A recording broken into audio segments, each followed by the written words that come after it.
Now, Zack, I'm told that you have a little bit of a surprise for us. Is that right? Well, I'm told that you know it's good to have you here, and you want to bring some people out. Is that right? People? I thought you were bringing the people out. I will bring them out, but I thought you were going to say, "Hey, let's bring some people out." Oh, hey, let's bring some people out. Yeah! Woo!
The whole time.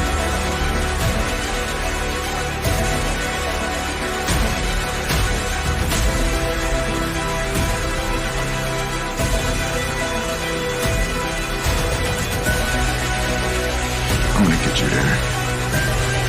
And you're gonna end this. I'll carry your ass if I have to.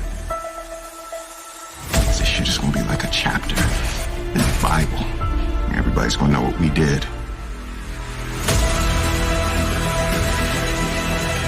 Would he die for me? Yes. Let's see. Will you live for me?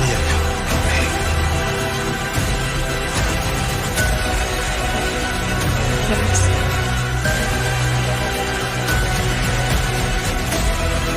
Where you been, homie? Save my butt! You know what you stand for shit? You ain't about shit! Don't touch me, man! Don't touch me! What you gonna do? Touch me. Stop touching me. Do something! Don't touch me! Do something! You wanna see something? I wanna see something! Yes, I wanna see something!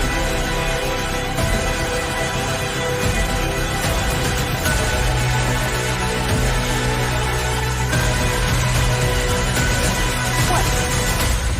Got something better to do? Come on.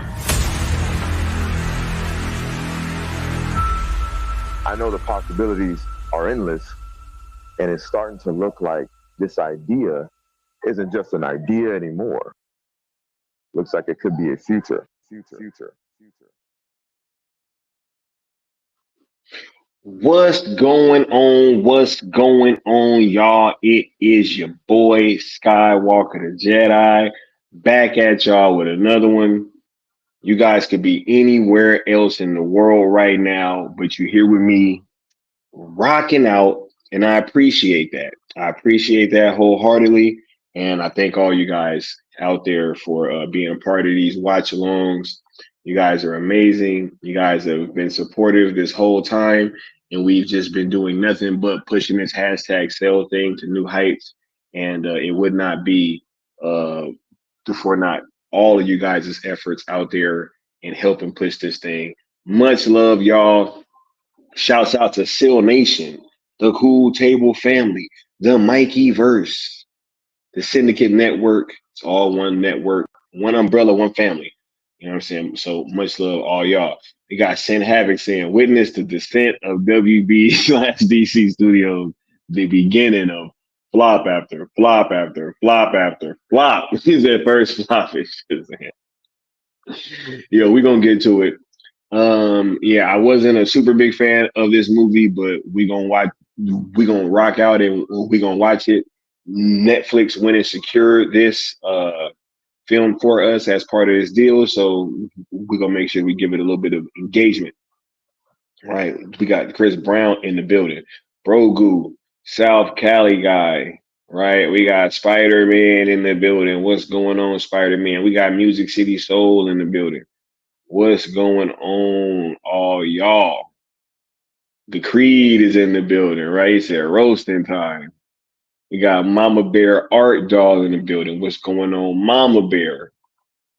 Thank you for rocking out last night and watching Suicide Squad with us. We got Paolo in the building saying just on to hit the like button for Sky prior engagement duties. Not really a favorite film to stream and watch, but it's great to support Netflix and their efforts for Zack. Stay safe, all. Peace out. Much love, y'all. We got Sean Franklin in the building. What's going on? We got Rock Talks in the building. What's going on? Sin Abbott said every story has a beginning. This story is the beginning of flop after flop after flop after flop. Right.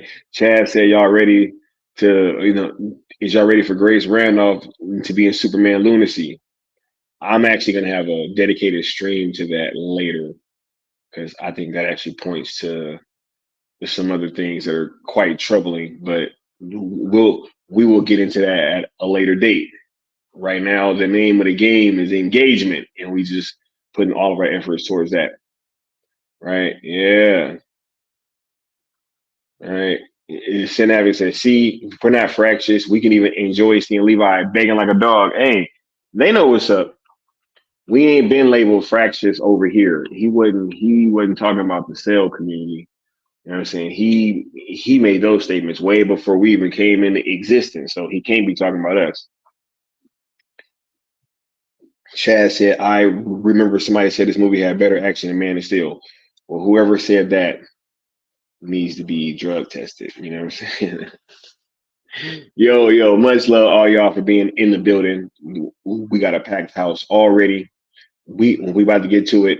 As you guys know, we're on the road to 1K. Make sure that you guys are liking the content, sharing it out, subscribing, all that good stuff. We're trying to increase the bandwidth of this hashtag sell movement, right? Zack Snyder's sell movement, which is what we will be known as officially going forward, right? Zack Snyder's sale movement, right? We is pushing these hashtags right to infinity, and all of you guys that have been rocking out, thank you so much. And it is why we are here today, engaging with Netflix, trying to keep this conversation going. And we need you guys liking the content, sharing it out, and all that good stuff in order to increase the bandwidth. Right. We do ask that if you choose to rock out with the hashtags, that you follow 3 rules of engagement, which are: number 1, we ask that you be positive, as we're dealing with the current home of Zack Snyder, so there's no real reason to carry over any old animosity from any other entities while we are engaging with Netflix. And as I stated before, it seems that Scott Stuber news has gotten a few of y'all, kind of excited, right? But we do want to make sure that we are following the ROEs, which is number 1, being positive, right? So let's not forget that. I haven't seen a whole lot of people forgetting about that one, but it has been a couple. So we also want to make sure that we're not mixing these hashtags, and also that we're not tagging or quote tweeting anybody over at WBD or anything of that nature, which is including but not limited to James Gunn. We also ask that you guys head on over to ZSJL to Netflix on YouTube, and also that you are following ZSJL to Netflix on Twitter. Lastly, but certainly not least, we ask that you guys head on over to inktothepeople.com/sales where these the shirts and hoodies will be available for a few more days, but I think we have maybe like less than a week left with this stuff. So make sure that you guys head on over there and that you are supporting that, because it is for a great cause, which is the American Foundation for Suicide Prevention. And you'll be copping some cool looking merch in the process while supporting, something like AFSP. So it's a win-win situation. Much love to y'all. Let me tell y'all, I am so excited to be here today. Just continuing this conversation with Netflix has been super dope. And I'm just excited to be here and continuing that conversation and trying to add to the level of engagement overall with their DC stuff. Sandberg says, at least Mark Strong is a good actor. He played Dr. Savannah. Yeah. Chad says, I will say that despite my dislike of the Shazam films, I think the director is a cool guy, and I wish him good luck going forward. Certainly more respectable than Gunn. Yeah, David F. Sandberg, I don't think he's ever really came out and said anything that was too egregious, right? Which is always a pleasant thing when you are dealing with WB and people that are connected to their projects, or especially their DC projects, you typically get a whole lot of Zack disrespect. So I don't think that David F. Sandberg has ever said anything too crazy. So yeah. The fan base definitely, we definitely, I'd say, don't have that same ire for David F. Sandberg that we have had for a lot of the other directors that have been involved with the universe. So yeah. All right. Y'all give me some thumbs up in the chat. You guys should be on Shazam. Have it queued up, ready to go on all zeros on your Netflix platform. Right? We about to get to it.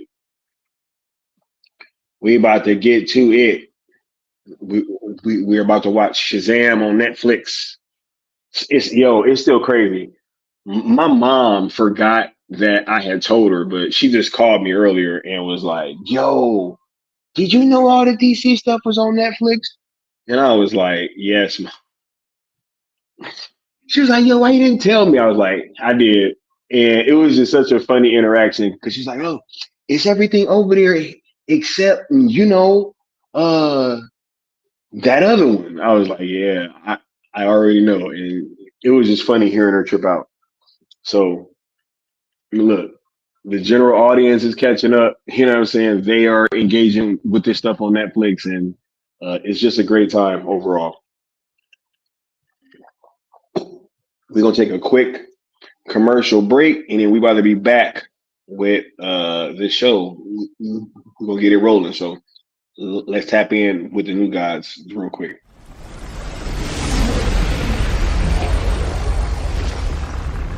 Steppenwolf, have you begun the conquest?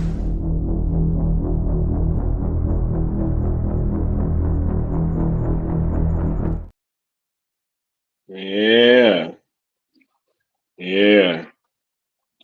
That is hilarious.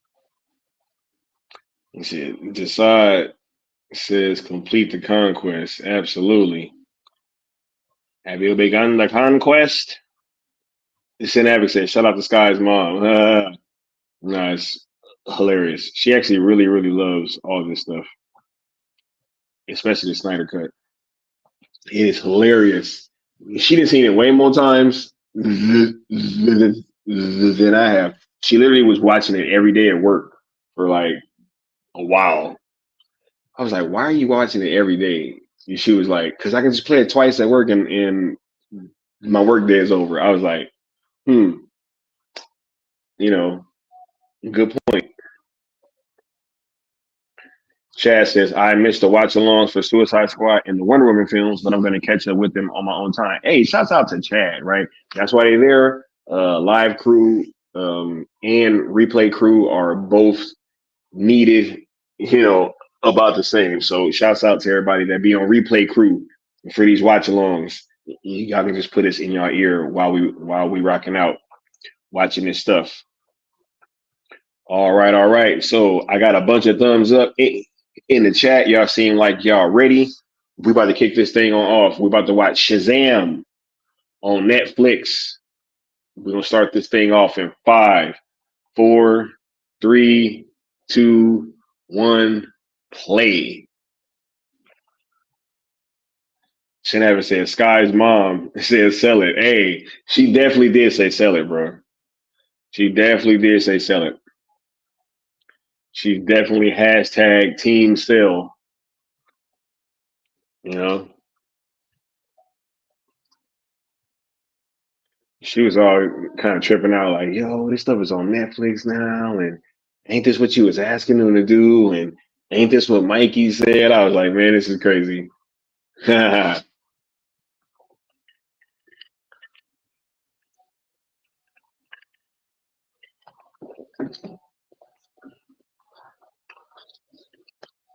We're off in upstate New York, 1974.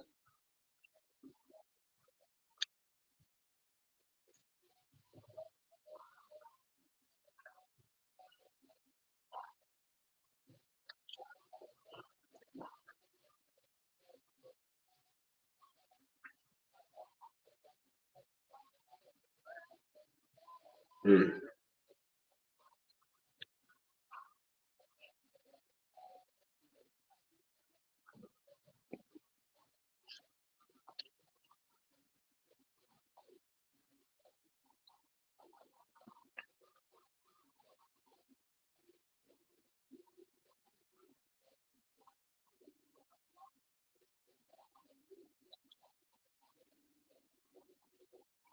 The Spider-Man said Rebel Moon next Thursday night. Oh yeah, we definitely getting it cracking.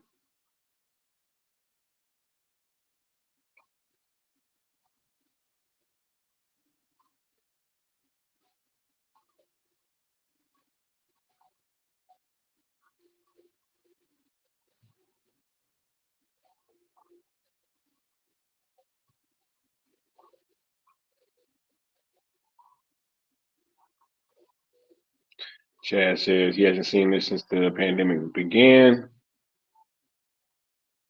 Yeah, I think I only saw this movie once. I didn't see it in theaters. I was like way too upset about everything that was going on at that point. But I saw it. I don't remember where I saw it. Matter of fact, it might have been on Max or HBO Max to keep it a buck.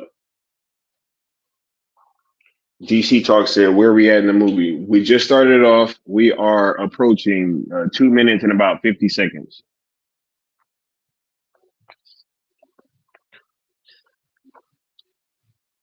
Yeah, I only watched this movie once. What's going on, Real Talk? How you doing, sir? Los. You know what I'm saying? Much love, much love, much love. Right?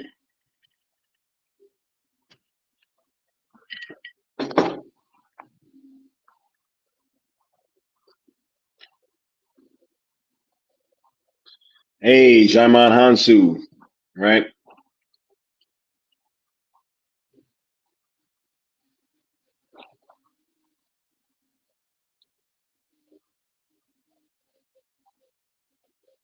Mm.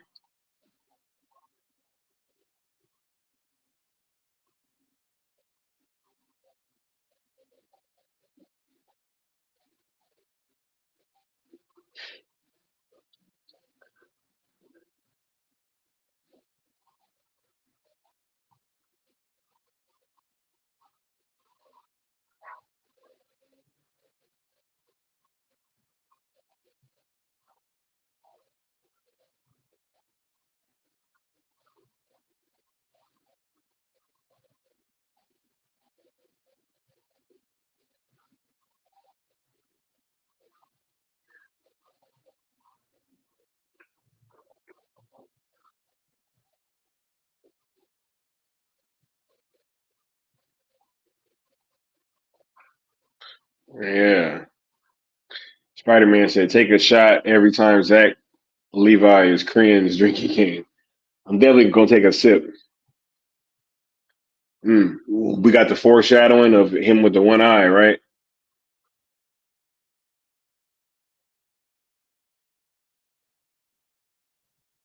Chris Brown says, "For full transparency, I did enjoy this first Shazam film. However, after Levi's antics online, gun bootlicking, I couldn't even stomach watching Shazam 2." Mm,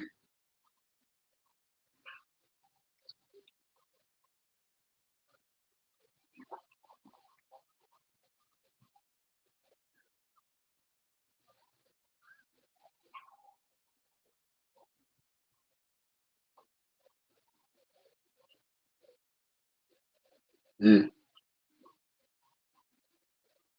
I actually forgot what happened in this movie. I haven't seen it in a while.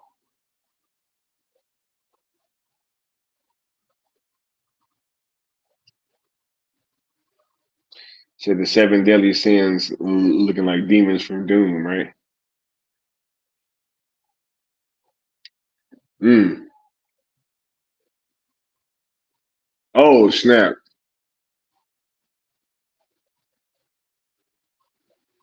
Mm.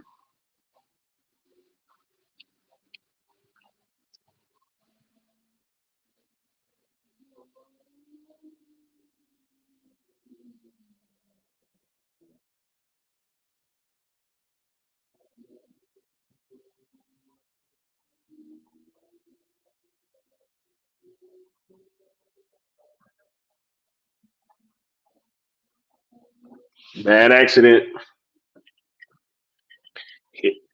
especially after you got transported back for being unworthy, right?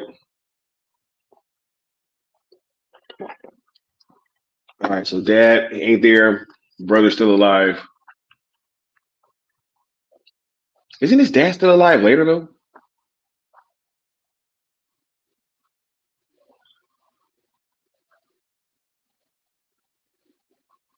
I don't remember.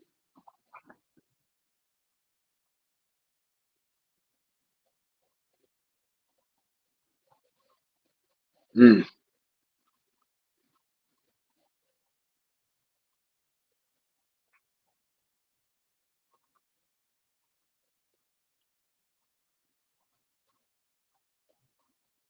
what'd you say? Find us? Mm,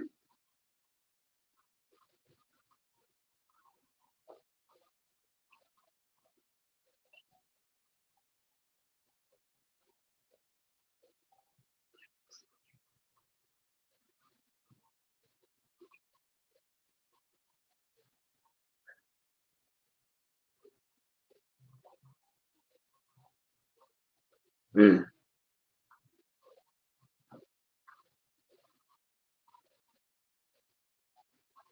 right. Shazam. I about to say, why you didn't do that earlier, bro? Right? You couldn't do a seek and spell.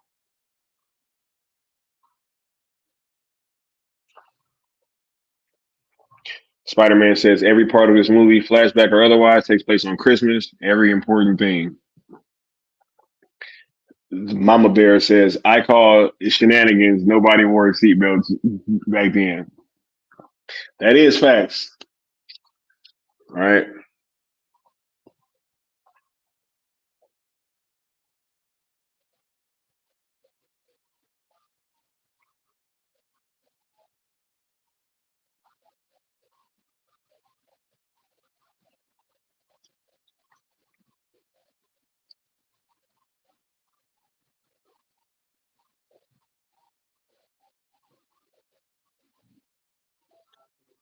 And what is this kid doing?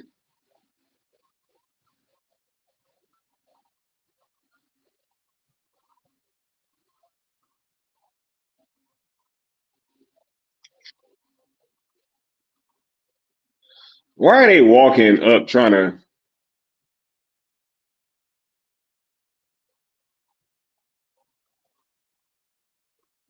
Why are they walking up towards him when he's trying to jump up there and close the damn thing? Like it's just walking up. Like, oh no, no, no, no, no.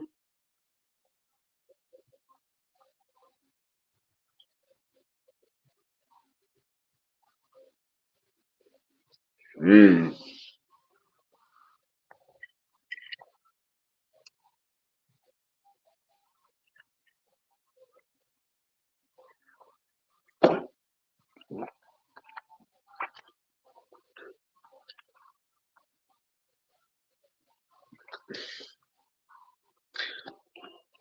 He said he's taking the stakes too. Right. For everybody just joining the timestamp, we are approaching 10 minutes and 30 seconds.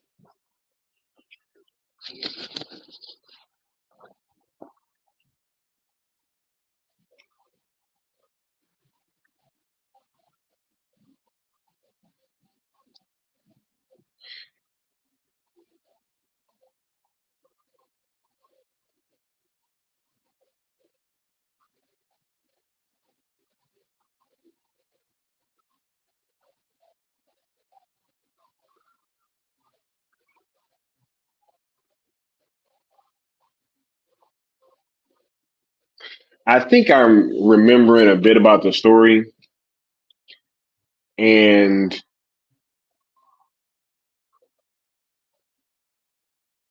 I kind of remember it being a little sad, kind of like a bit of a tragic story with him and his mom. If I'm not mistaken, I think I remember.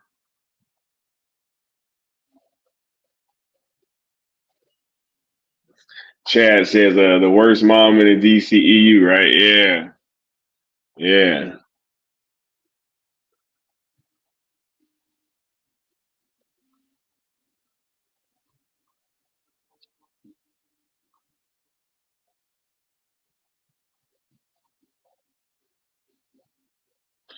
Said Martha Kent, she isn't, right? Yeah.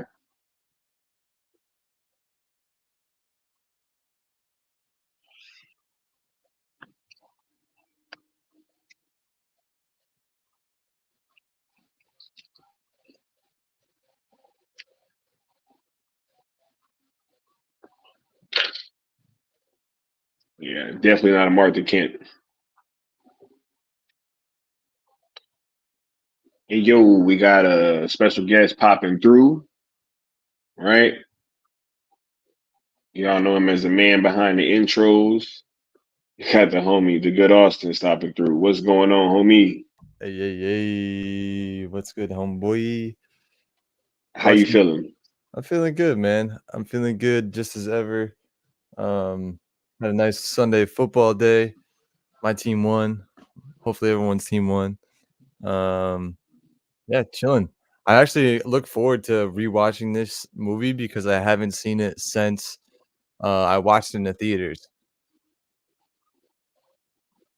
And this is a good movie until it's not at the very end. It's like it's not bad. Like you wouldn't hate this movie if it wasn't for them cutting Henry Cavill's head off. But it's a real movie, dude. Like you guys say she's a bad mom, but maybe she got kidnapped and it was like human trafficking thing.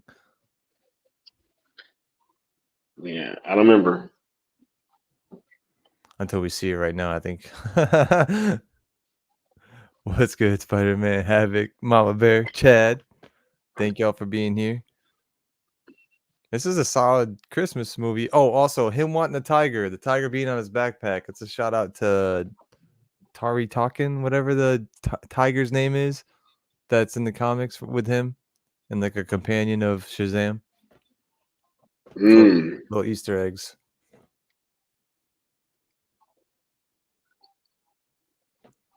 Let me get the. Wait. Let me see what the name is. Is this making any kind of difference? Final Fury Butterball, Final Fury Butterball, Final Fury Butterball. Wait, say it again. Oh, I wasn't really paying attention. Final Fairy Butter Bar. Final Fairy Butter Bar. It does. It does sound kind of better. It sounds better. It sounds a little bit. Sounds a little bit better. Yeah. Are you just saying that, Austin, or I don't know. I can't really tell a huge difference. I don't know if it's just because your like cell phone microphone is just good already, and that the one that you're using doesn't make that much of a difference. But it shouldn't be that like ground yeah. changing to use this microphone. So it might. The real test is you should get up and walk away. That's how we figure out if it's working or not.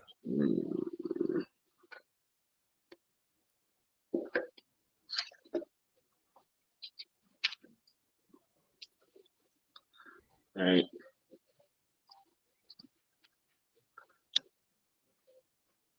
I don't know. You know what? We'll talk about that part later. Yeah, we can do that after stream. I don't have to go anywhere, so I'm chilling all night, homie.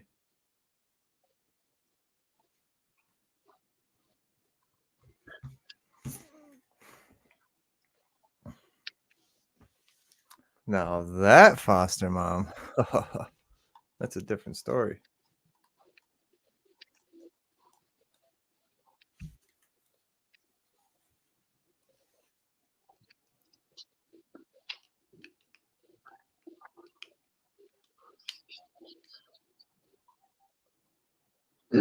The goal was to get swole. Where are you at, by the way? What's your timestamp? Timestamp is approaching 16 minutes and 30 seconds. Okay. A little bit ahead of me.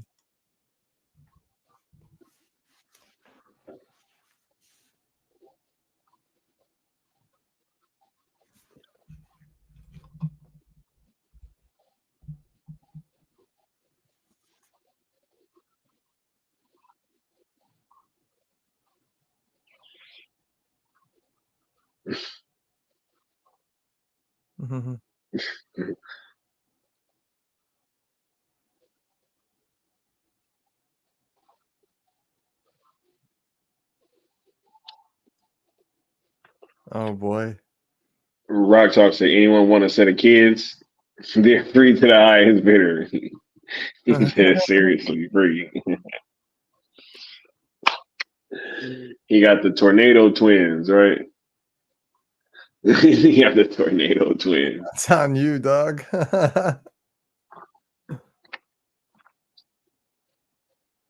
This is where we see all of Freddy's Easter eggs. His room filled of Easter eggs.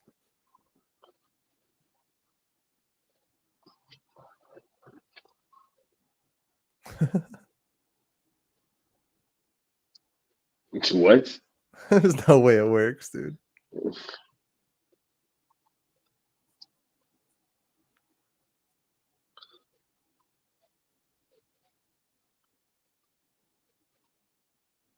Aquaman shirt.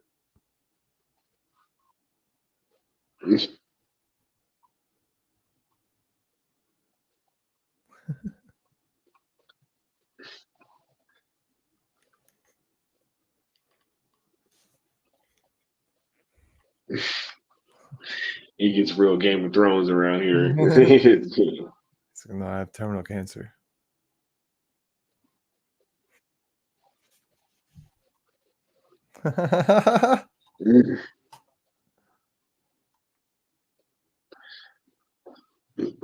Hey.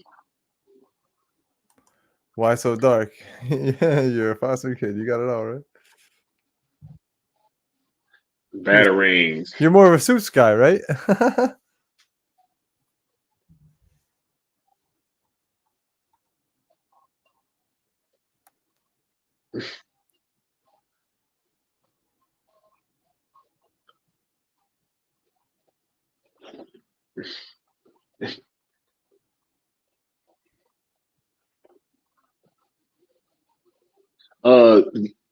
His name is Asher Angel, right? If I'm not mistaken. The Billy, yeah. Yeah. Mm-hmm. I feel like this movie kind of suffered from one of those things where like it almost seems like the young Billy was more mature than the older Billy was. Yeah, it is. It does suffer from that. Like when the older Billy, the Shazam version is like a 4-year-old. I'll be Right. I'll be right back, homie. I think my cat just knocked something over. Nah, it's all good. Hey, I like them going in the huddle.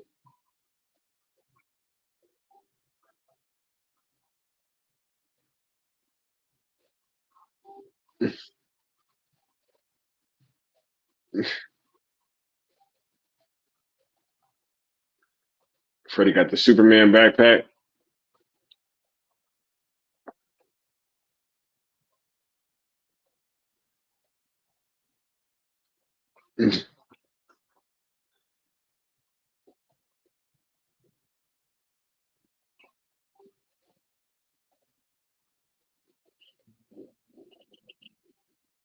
Oh,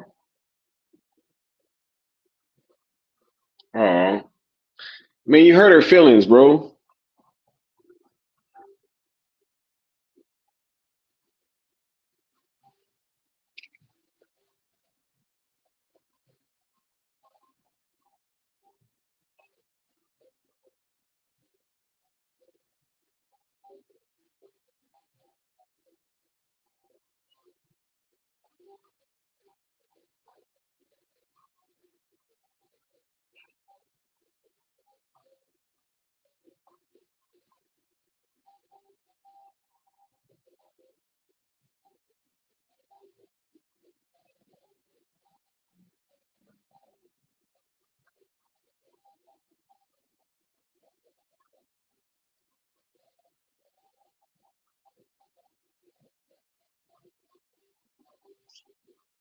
Mm.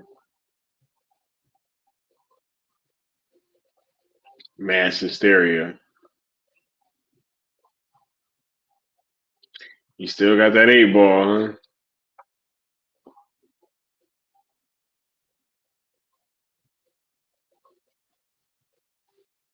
Mark Strong.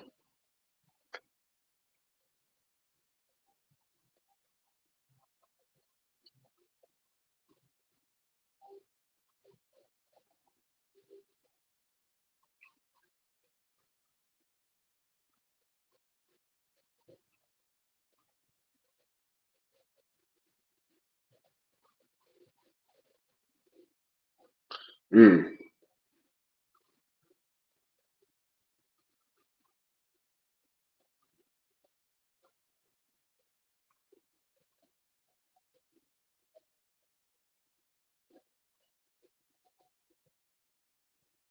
There go the symbols, huh?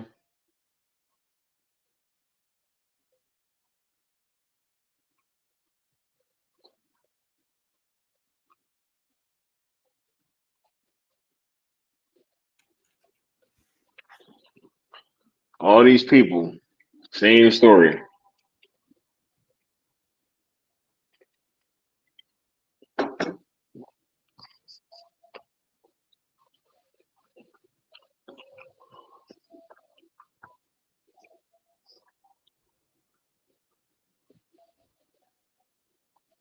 She has no idea.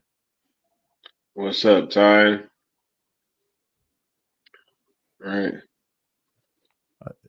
Is it Monsters Inc. in this shit? You got a door? right.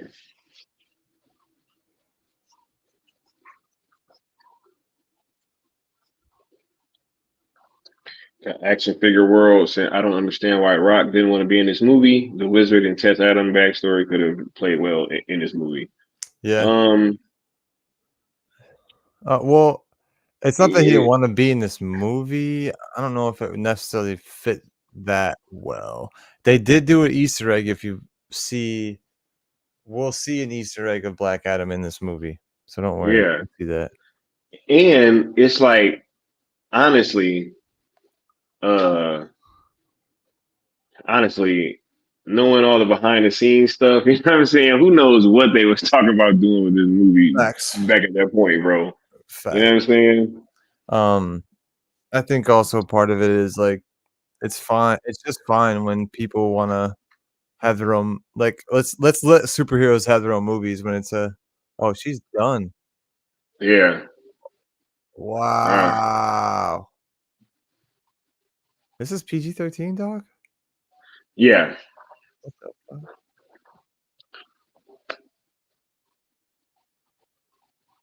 Is he just gonna open the door? Yeah.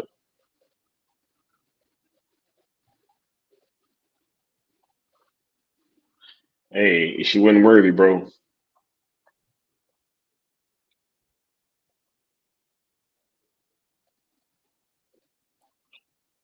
Yeah, see, this is like, this was made in the same vein of DC movies. I hate when people say this, like, isn't Snyderverse? I don't know. I feel like it is. Until they cut the head off at the end. Like, yeah, they could have had Henry Cavill there, but it's still like the Man of Steel suit. Yeah. I don't know. You got to remember too. They were like actively trying to separate themselves in a lot of ways, bro. Like, I don't think they were doing that in this movie, though. no, just the Until first the one where end. it started. Yeah, No, it's right. the first one where it started. Like this because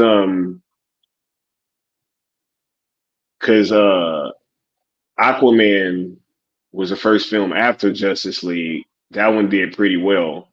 But if I remember correctly, there was in between that coming out and this coming out is when we all started hearing about what actually happened. And that's when the whole release the Snyder Cut thing first happened. And in the lead up to this thing coming out, it definitely started all the whole anti-Zack stuff started right around the release of this movie. So I wasn't privy to that at the time, and I went and saw this movie, and I didn't dislike it until the they very out. end. Because it still Shouts out to feels the like homie. DC to me. Shouts out to the homie El Necron watching them boys, but gotta support the homies too. Shouts out, Brody. Right? Thank you for stopping through. Hit you up with this drop real quick. Right in the eyeball.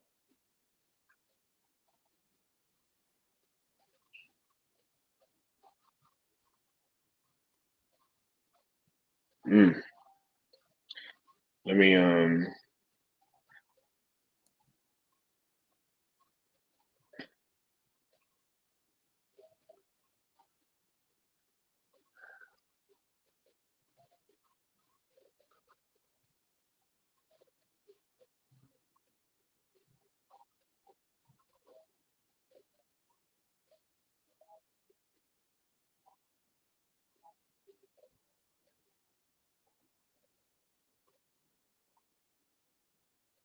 see. Shaiman Hansu. Let me tell you off with this drop, homie.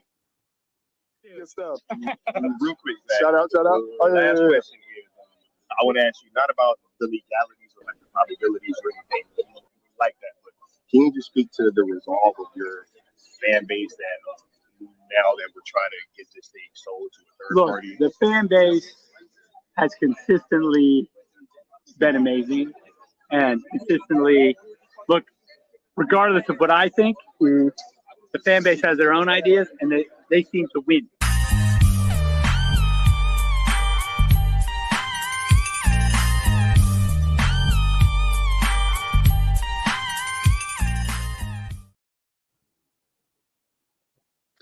Yeah.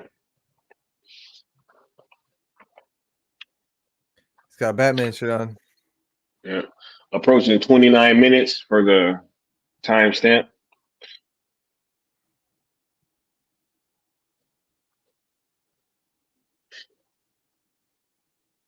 Rock Talk said, I never viewed this version of Shazam as a character that can mix well in Zack's Justice League, but when it comes to the Rock's Black Adam, I do see him mixing well in Zack's world. Yeah, you know what? Another thing too, now that I'm kind of recalling this whole situation, if I'm not mistaken, this was like the first full movie that they put out or that they filmed, if I'm not mistaken, after the whole Justice League thing as well, right? Because Aquaman was already filmed when it happened, and or filming. I remember it was, or was the first one that filmed after they filmed Justice League. It was something that was different that like started off with this film right here. And you can see that they were trying to shift the tone of everything as well. I don't know, man. I don't feel that way.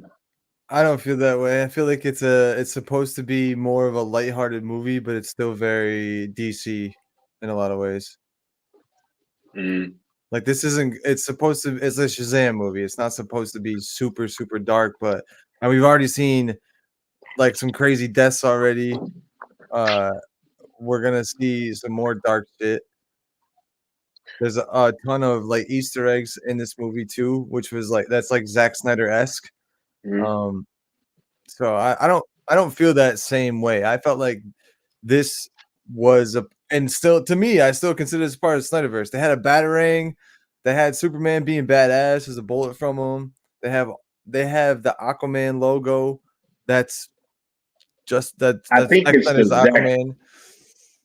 I think it's the Zachary Levi thing more than anything else. That's all it is to people. People really don't I like think him that much. no. I think no, like I think if you go back to even before the whole statements thing, because he wasn't always speaking like that. I think it's no, it's what I said earlier. Like he really plays this role as No, him being younger yeah. than young Billy, and I think that that was kind of the main issue. No, I You get know, that. No, and I didn't mean that that they don't like Zachary Levi because of the statements and all that. I mean because they didn't like his acting in this. But again, it didn't take me out of the movie as much. And also, I don't. I always like. I'm an optimist. I go to the movies and I watch movies to enjoy them. You know what I'm saying? So I will find the good in the movie rather than like find one thing that I hate. Or find multiple things that I dislike, and which I can get over another things. reason why I never saw this in theaters too. You know, understand? Because yeah, I'm pretty sure I didn't watch this until it came to HBO Max after like the pandemic started or something. And from what I saw in like the trailers and stuff, them showing all the Easter eggs of the shit of Batman, Superman, Aquaman, all that stuff, Wonder Woman. I didn't know. I wasn't entrenched on the online stuff. I didn't know about release of Snyder Cut and all that stuff yet. I was still hoping that supporting these movies was gonna, bring Zack back.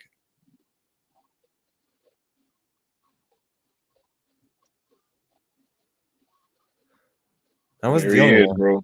I think Aquaman came out after this.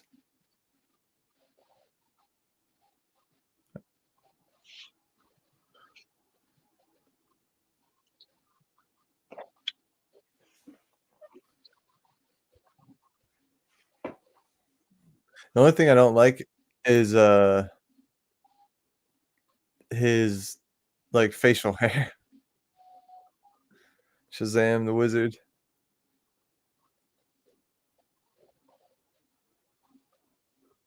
Yeah, nah, this definitely came out after Aquaman. I think Aquaman came out in like November-ish or Okay. December or something like that of 2018, and then this came out. I think it was in like February of 2019, right? Oh yeah, look, there go Black Adam. Yeah. That's where we see it. And we see a whole fucking civilization die right here.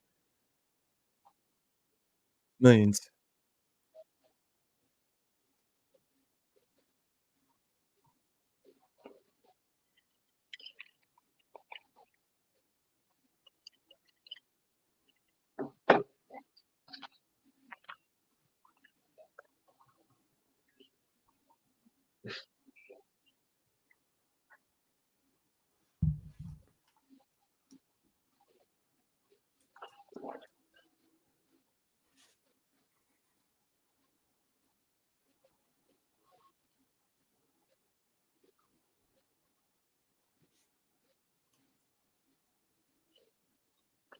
Shit, another history lesson.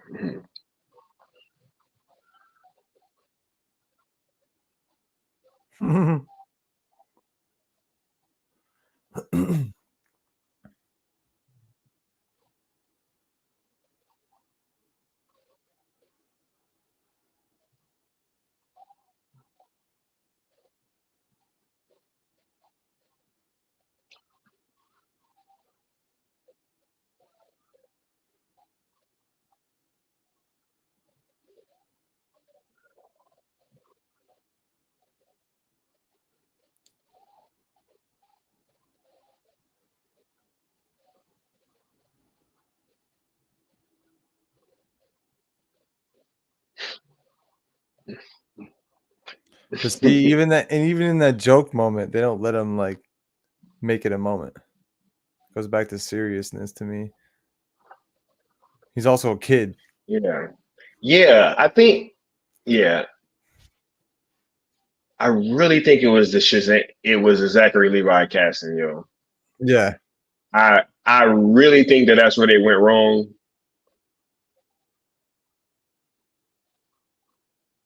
Speed of Mercury.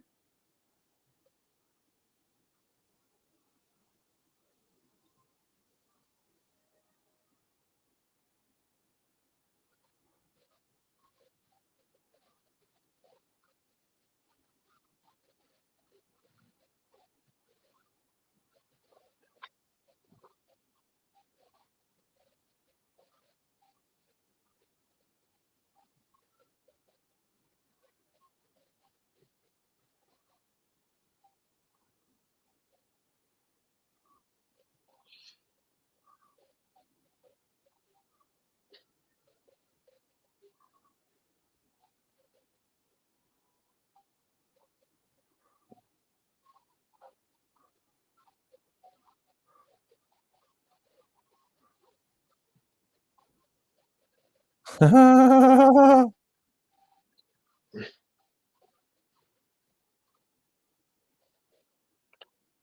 said, and my least favorite aspect of the film. All right.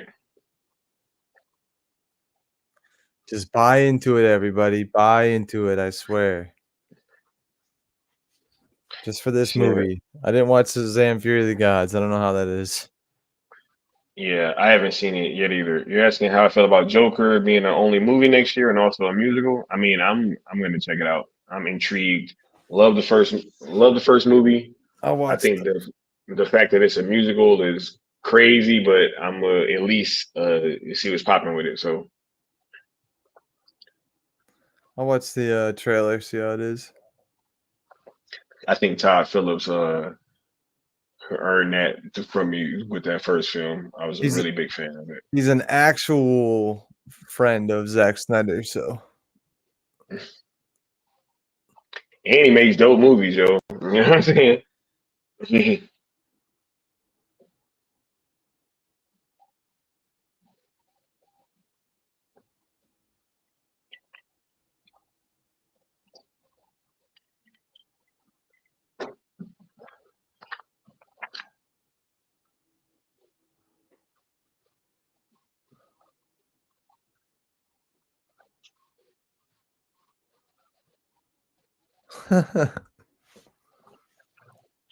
Chad said it's ironic. I actually really like Billy in this film, but Shazam himself is where it loses me.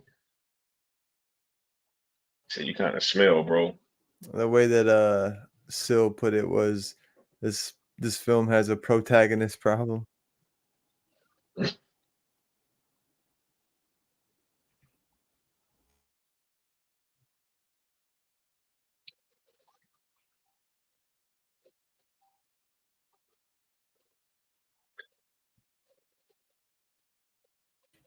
Ah.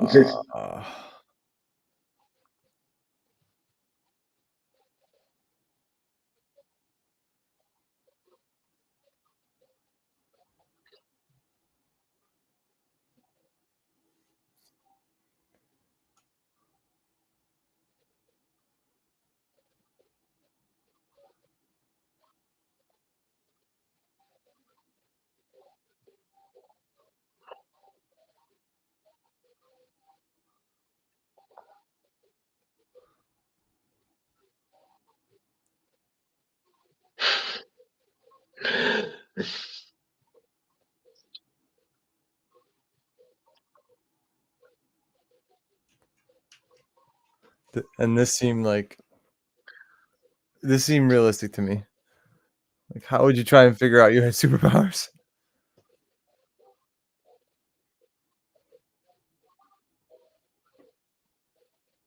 Yeah, it's like a lot of the scenarios were there. I think the writing wasn't necessarily I'm just really confused at why Zachary Levi was chosen to play Shazam. Like I don't know. That was kind of a curveball.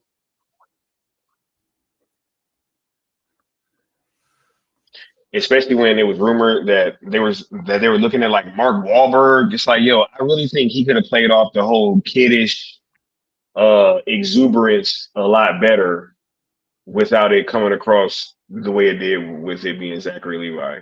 Mark Wahlberg, he's so short, dude. Hey.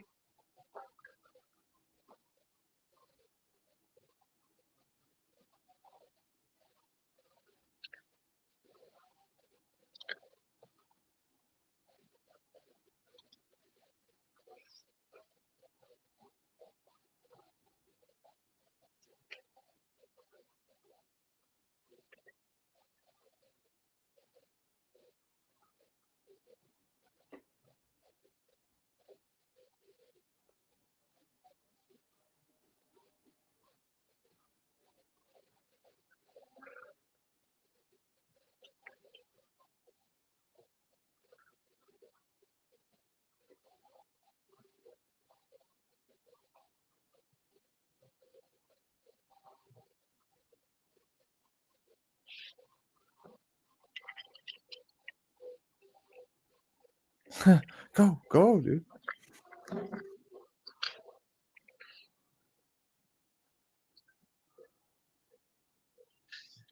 His laugh. Oh.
Almost. He just took the money.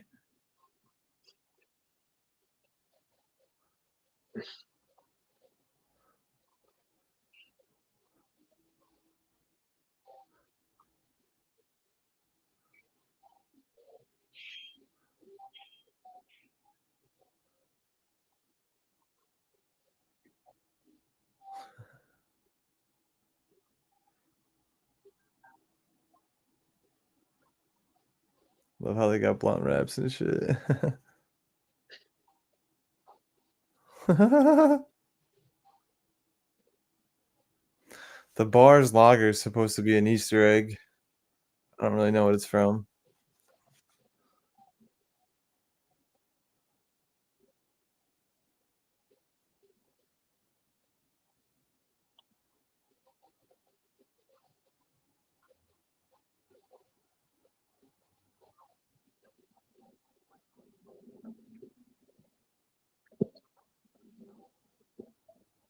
I don't know why he would have jumped behind him in the first place. You're already figured it.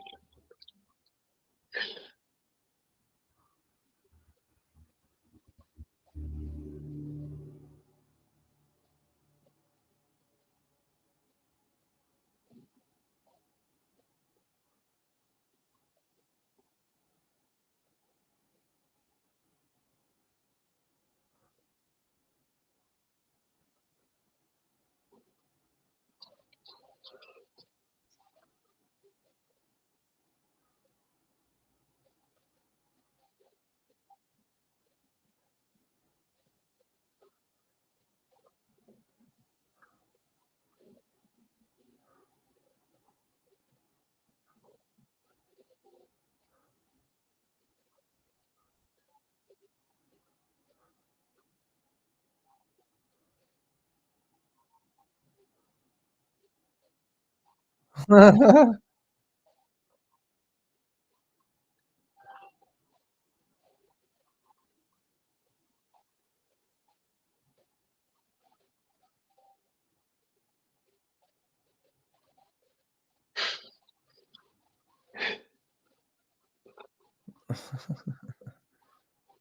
man.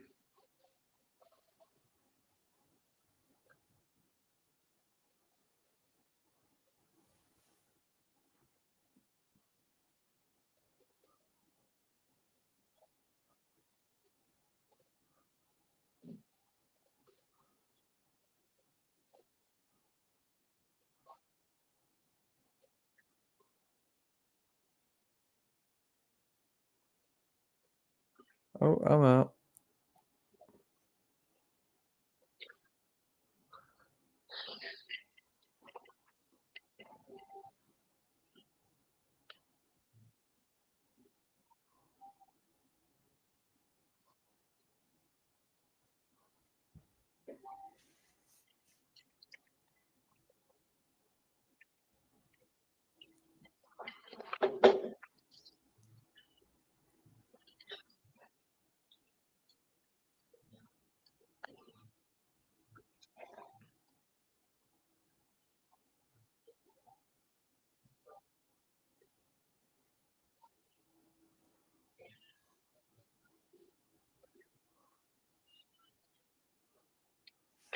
Just Ty drinking a said, need Red the Bull. haircut.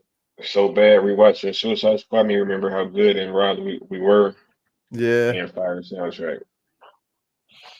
Air didn't want the soundtrack, bro. Hey, gotta get that haircut.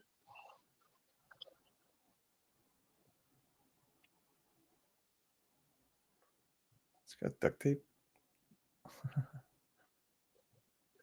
Timestamp. We are approaching around 48 minutes.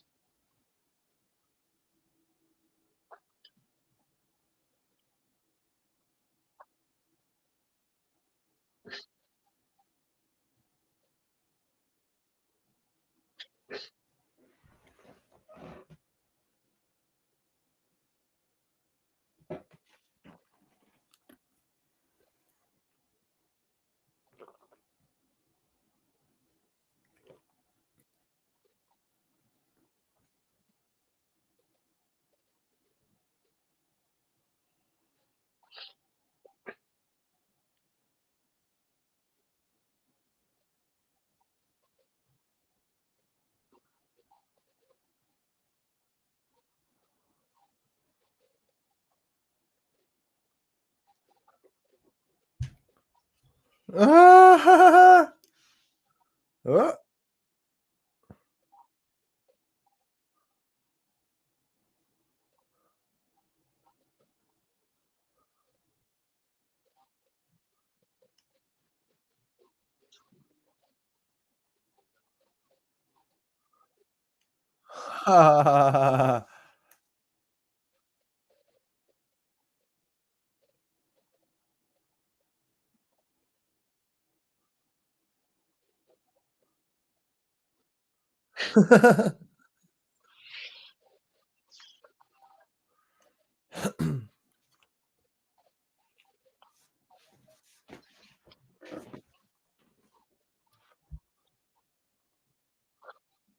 Moderate, she goes.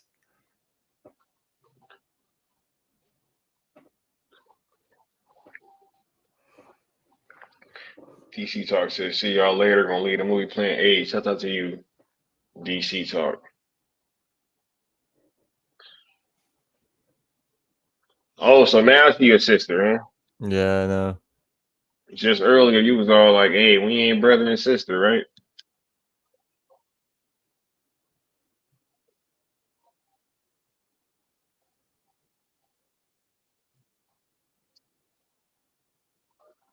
He said, bro.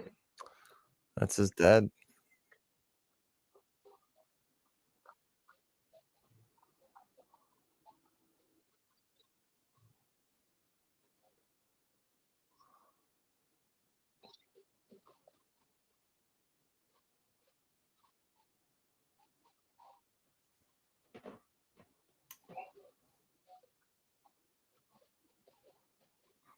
Is that his dad or his brother?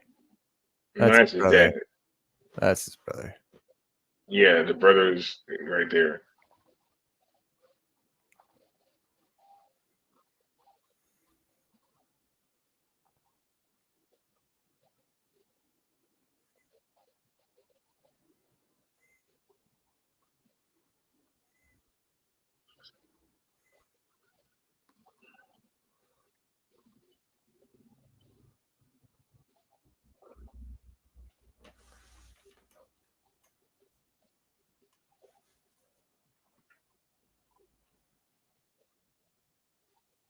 Oh. Mm.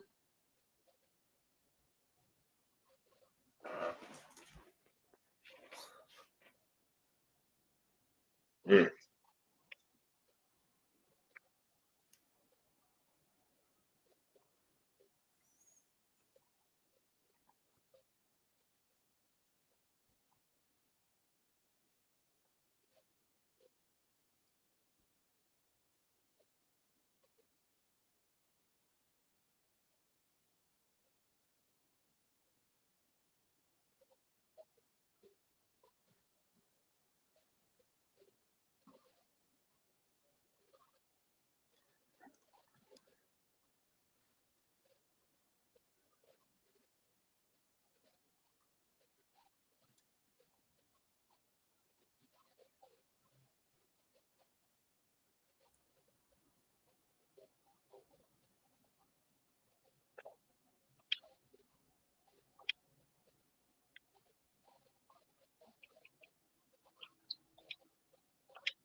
Dude, I would have wheeled out of there. Right out the window.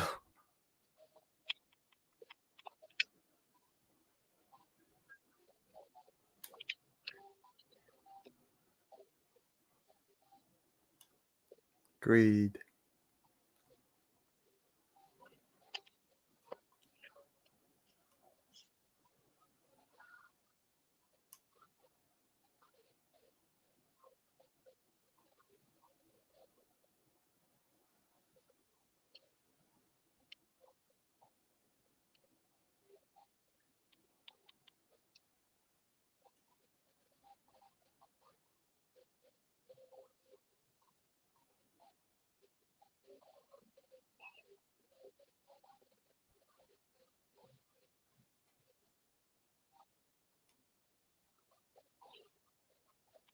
Mm.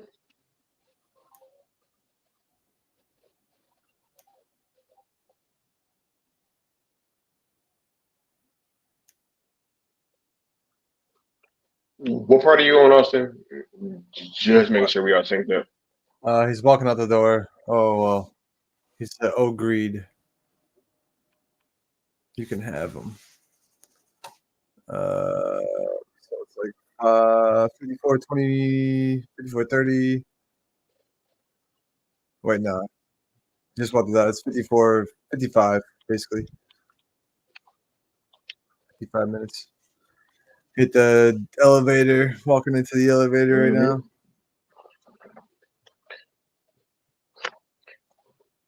Got you. Just making sure.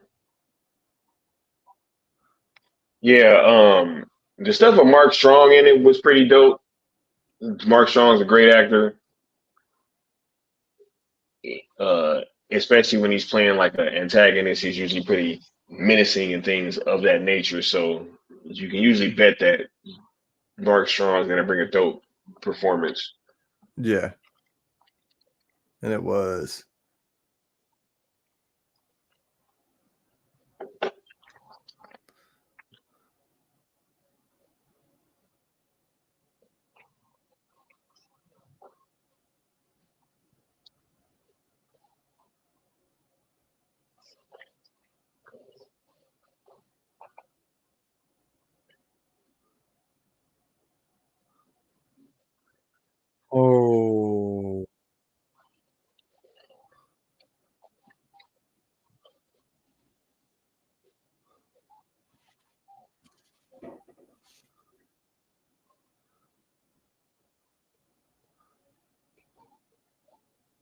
That sucks.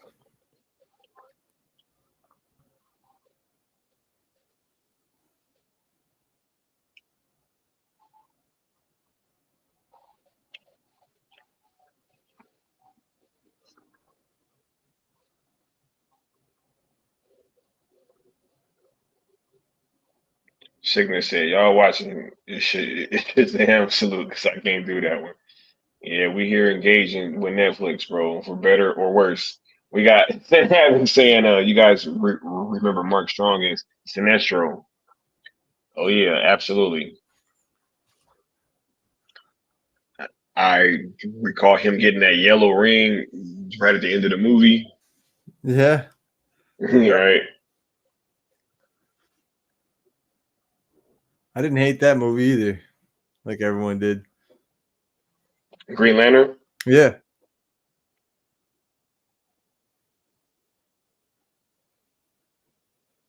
Yeah, I think it was the the whole parallax thing.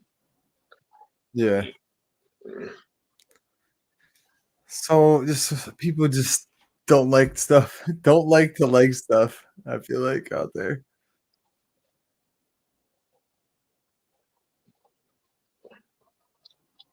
You was a fan of the parallax ending?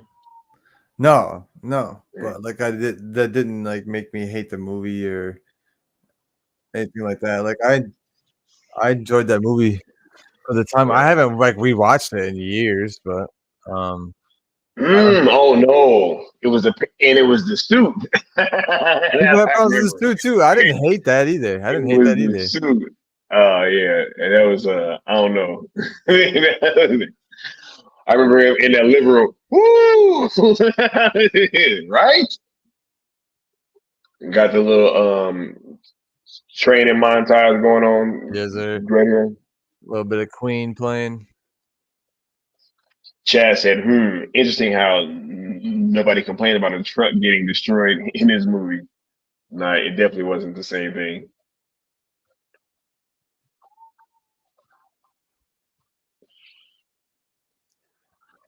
Because this movie wasn't made by Zack Snyder. But I'm pretty sure he's a producer because of what they used.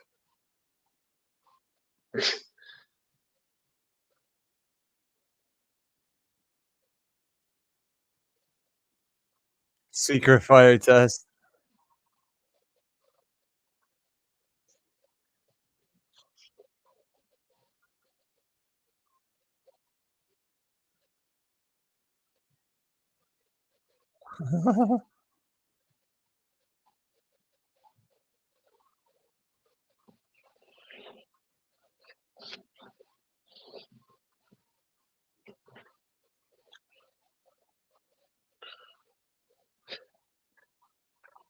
Shazam's a YouTuber.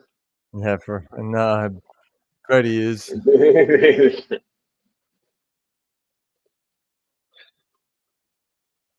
Said Mark Strong is Sinestro. Only good thing about Green Lantern.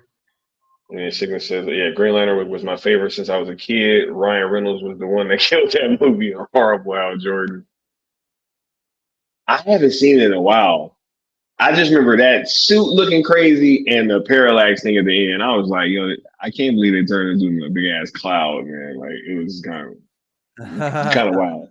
that was a choice, but I didn't hate the suit. Because I'm like, all right, well, it looks like new.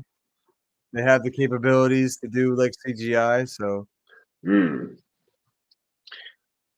You know what? And in hindsight, right? Wait, because what year did Green Lantern come out in?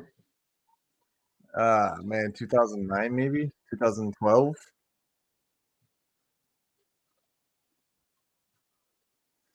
Man, yeah, which is kind of crazy because they did his suit CGI, and then you look at something like Man of Steel, like just a couple years later, that was able to do the CGI suit with like Zod and a few other characters, especially the Kryptonians. I think that Green Lantern probably was one of those cases where they they might have been a few years away from actually being able to really pull that technology off Yeah. in a convincing way that would have been more satisfying to most of the audiences. Mhm. You know, Absolutely. And I was super young when that came. Actually, I was like in high school, I think. And I grew up with crappy CGI. Like people complain about CGI, but then like talk about Matrix like it's the best movie of all time. It's like there's some shitty CGI in that movie, right? Like there's some Neo CGI that's real bad. But no one ever complained. It never takes anybody out of the Matrix. So when I hear about bad CGI, I'm like, man, what do we really? Unless it's like blocky, I don't really think it's like that bad as CGI. Um, so I just the era that I grew up in though. It's like people are so harsh on things. It's like, yeah, it's not gonna look real because it's not real. Unless like you can pull off the right tricks and then every once in a while you get something like Zod suit where it looks fucking real, you know what I'm saying? But it doesn't happen every time. And it's like a one in a million.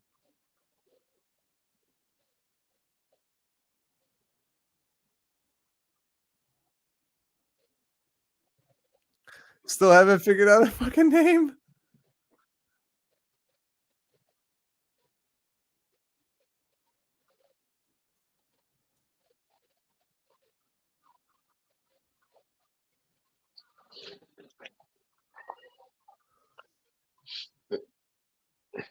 Uh, at that time, Justice League Mortal was about to come out, and then he got Shield. Army Hammer was supposed to be Batman.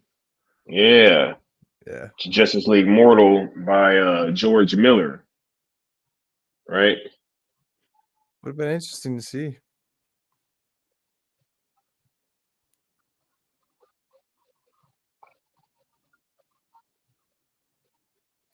When there was a dude that turned around, a kid that turned around, he had a Man of Steel emblem on his backpack. Yeah. There's little signs everywhere. Said Parallax Cloud, Galactus Cloud. That was a dark time. Yeah, right. But I think they did Sinestro like perfect in that. You know what I'm saying? Like Sinestro was done really well in that movie. So I can get over the Parallax Cloud because Sinestro was great. And like Hal Jordan felt like Hal Jordan to me.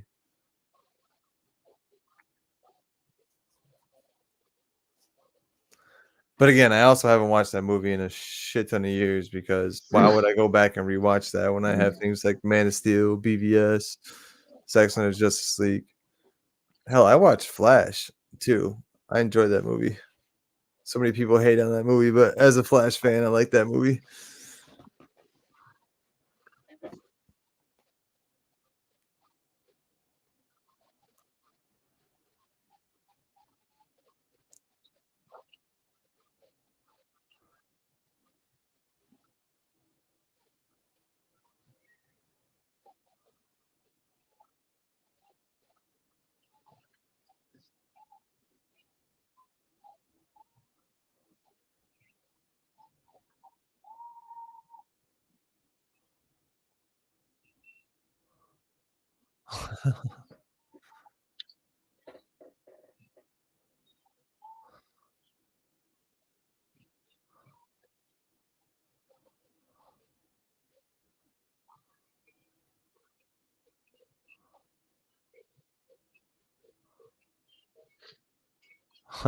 Good cover.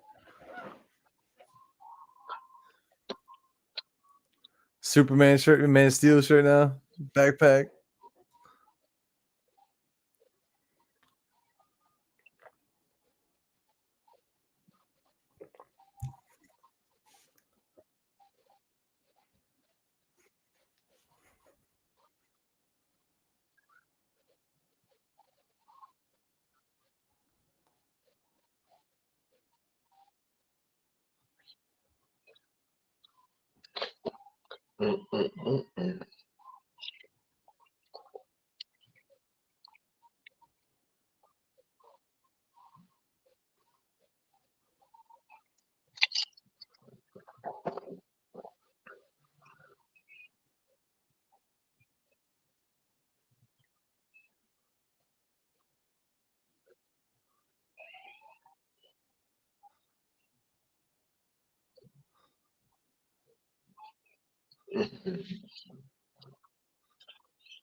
Sickness said, "No, you did not just say that, Austin." He said Ryan Reynolds did not feel like Al Jordan. He just looked like him. Nah, dude. Nothing more.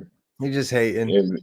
And then Spider-Man said, "To be fair, Ryan Reynolds only plays one character ever." Ryan Reynolds. Maybe I just like Ryan Reynolds. I don't know, dude. Go watch Justice League War and tell me that's not Ryan Reynolds.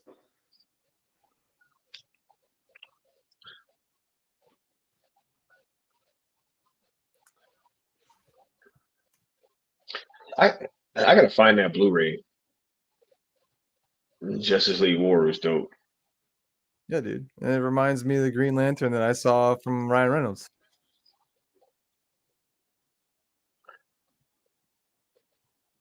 AKA Hal Jordan.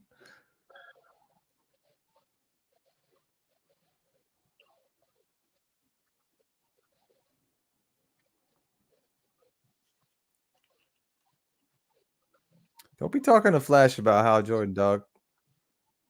That's all I'm gonna say about that.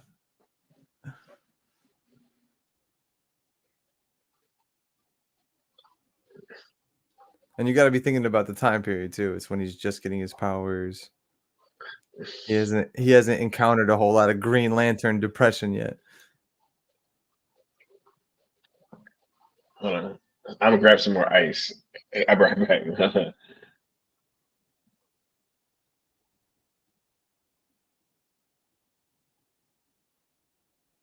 That's tough.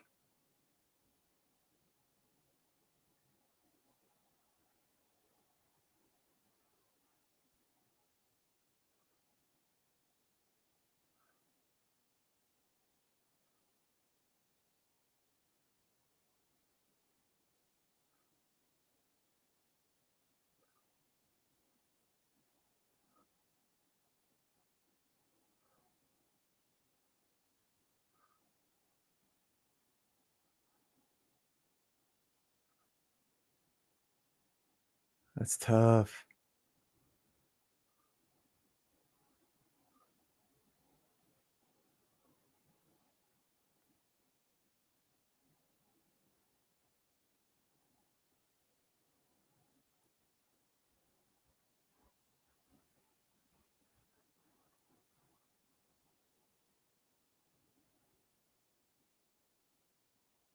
Oh,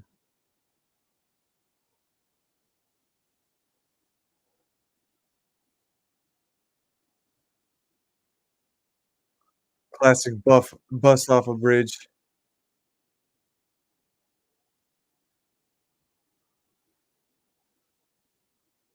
Bro, is Ryan Reynolds not goofy sickness? I think you're just hating, dog.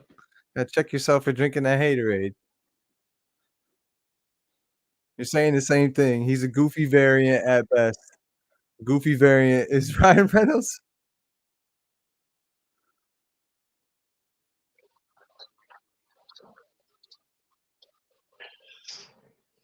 Yo, I think I'm starting to remember a lot. Wasn't this like one of the somebody in the chat correct me? This was like the first Hamada burger, wasn't it? I think that this is the first one that Peter Safran and Walter Hamada was on. Possibly.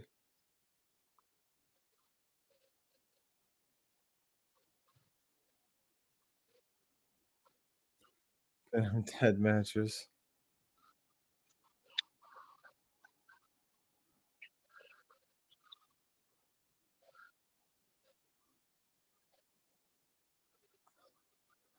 People are taking like 20-foot falls inside that bus.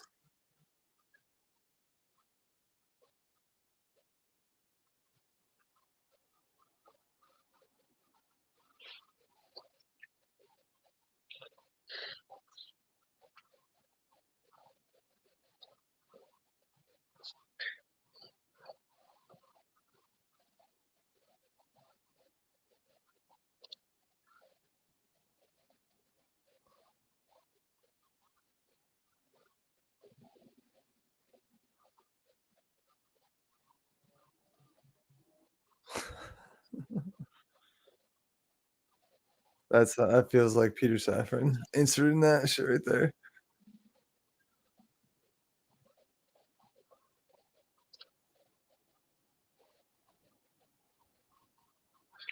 All right, he's saying Hal Jordan's a smart ass. He said the second Hamada Burger, Aquaman was the first. Right. All right. If Hal Jordan is not goofy, then why is Hal Jordan goofy in Justice League War? And you enjoyed that movie, didn't you, Sickness? You said goofy first, though, dude. Why are you switching it up now, Sickness? Why you a cocky, arrogant asshole? That's all things that Ryan Reynolds is. Think you just drinking some haterade, sipping that haterade. I gotta go back and watch that movie because I don't know. Arrogant, cocky, and an asshole is different from goofy though. Like when I think goofy, I'm thinking I didn't say goofy dog. I didn't say goofy dog. I almost said so crazy. Look at the chat. He said He goofy. said, he said my fall into madness is gonna be because hey man. Sickness. Here's the thing though. You can have your opinion. I can have my opinion. I'm not the one who said goofy first. You said goofy first. I'm just going off of what you're saying and trying to prove you wrong. But you can still have your opinion at the end of the day. That's fine. I enjoy Green Lantern, and nothing that anyone says about anything is not going to let me enjoy that movie. Same as Flash, same as any movie I watch.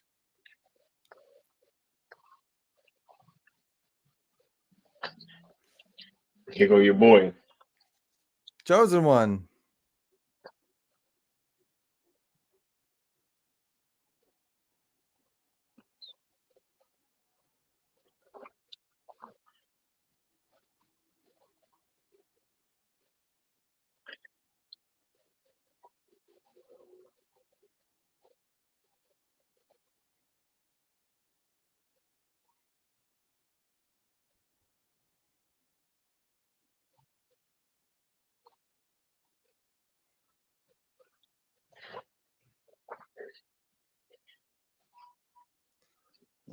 First time meeting a match.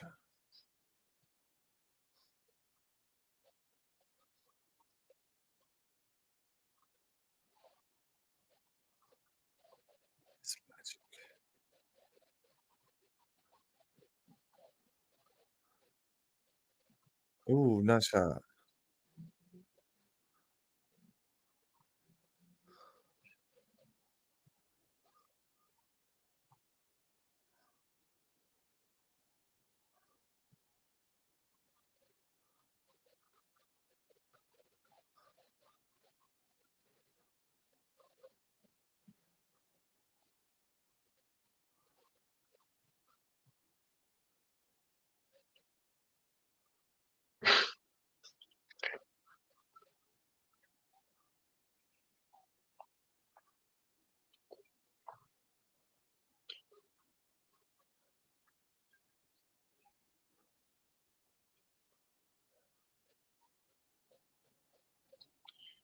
Shit, I was making fun of Reynolds by saying he's goofy, not Hal Jordan.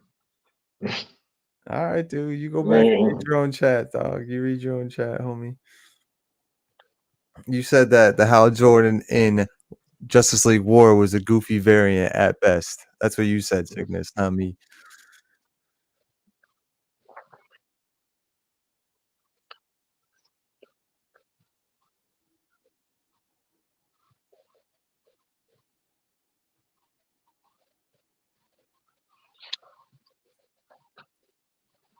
Ooh.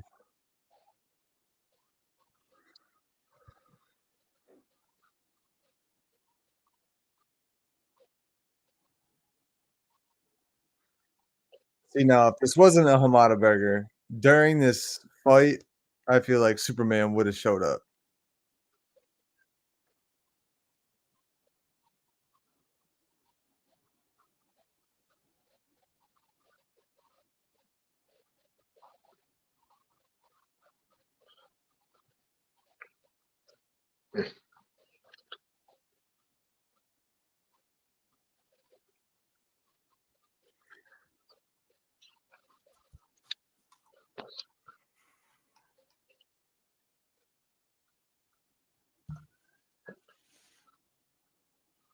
Chad's so right about that, though. Such a clashing of tones.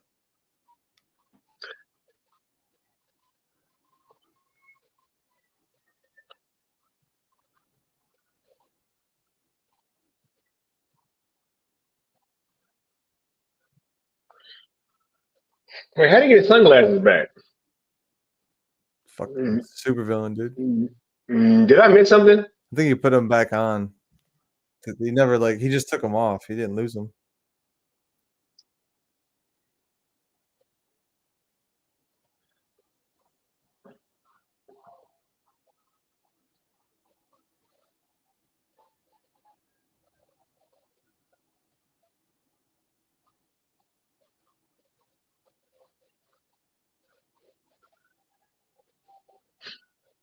That was an homage to Big. Yeah.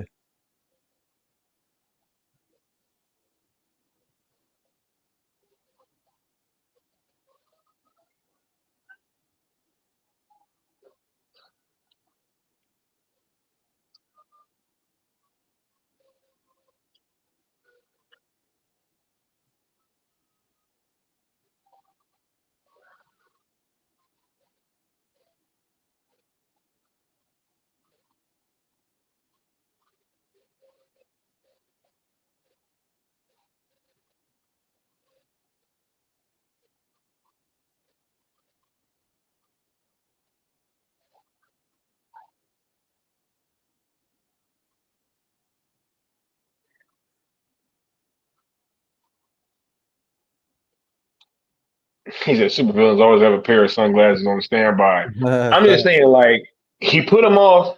They was fighting, and like he's looking for him in the middle of the fight, and he put them back on.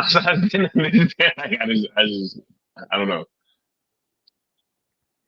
Also, like, Sickness, that's your opinion, bro. I liked him as Green Lantern. So did Zack Snyder. He wanted to bring Ryan Reynolds back. Just saying.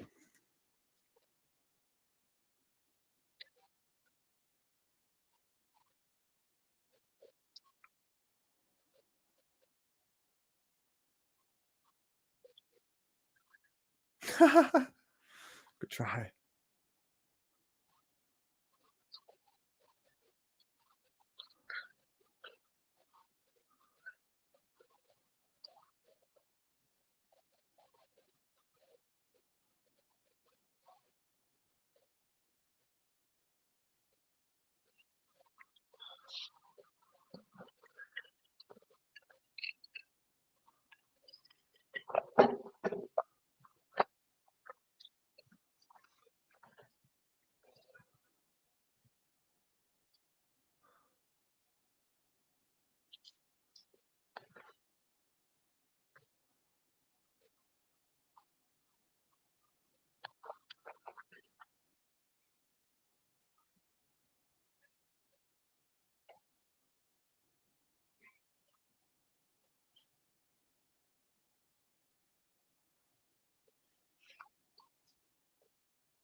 right.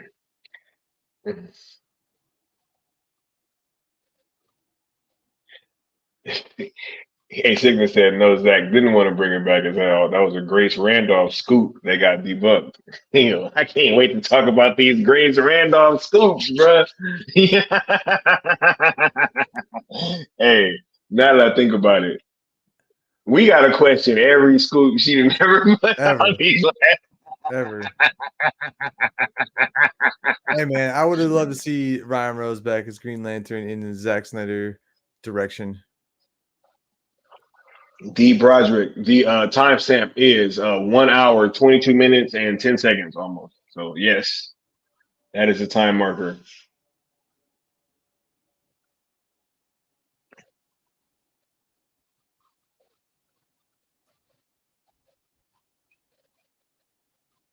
He said I had played Watch Dogs.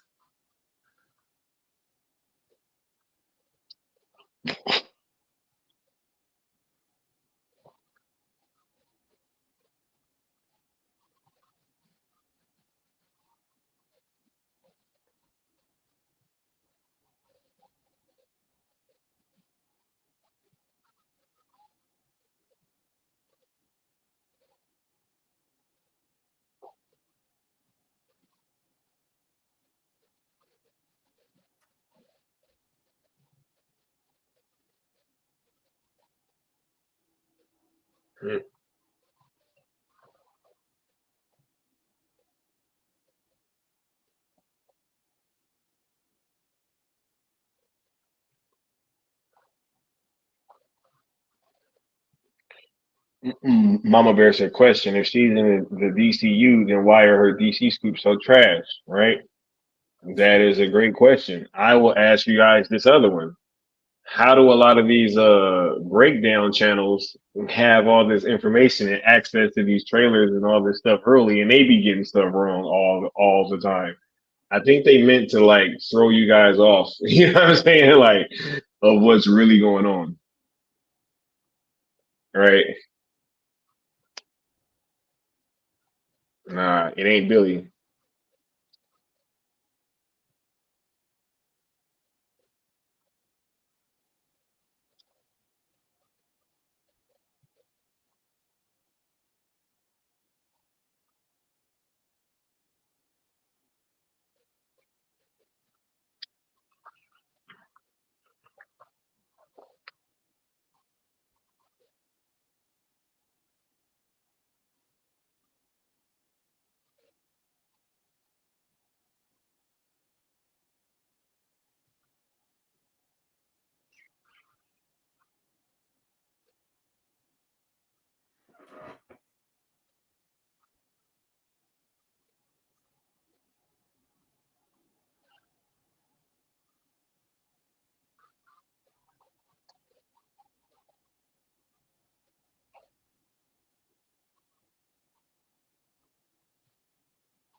This is where she says, "Shit, mom."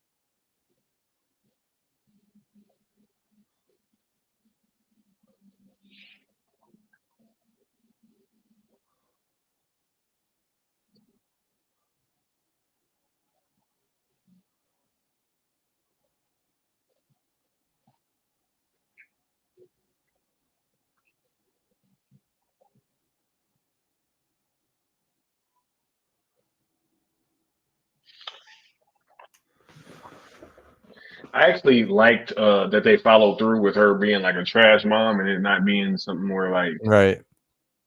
he just couldn't find her. Because that was actually pretty surprising. I didn't think that they were going to go there.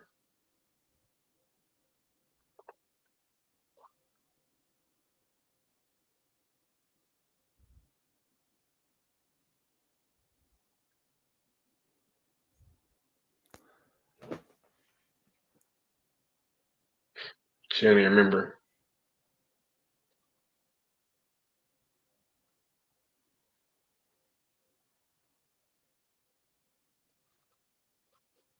Trash. Yeah. Yep. But it's real world. Real world shit, man.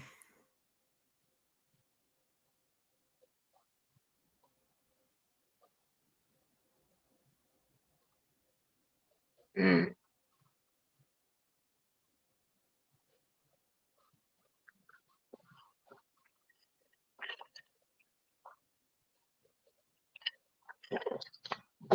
Coolest shot in the whole movie right here. Yeah.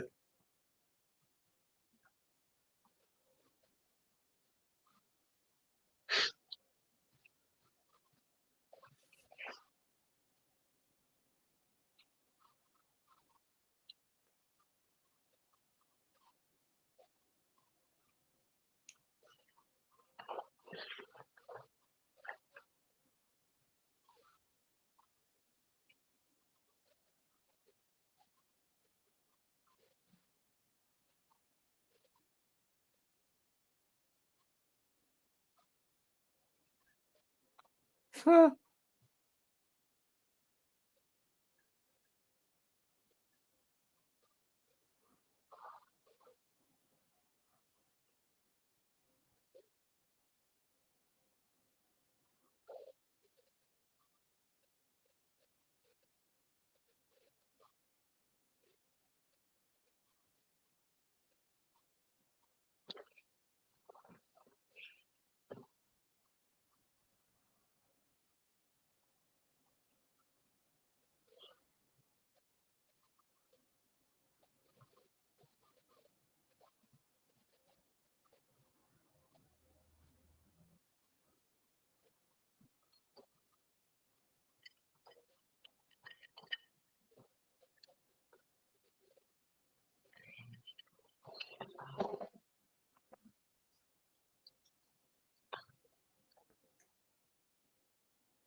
Josh Herrera in the building. Thanks for stopping through, Josh. Said he's letting Shazam play. Also, we got the homie Marcus Neo Sevens in the building. What's going on, Marcus? It was I. All right. What's going on?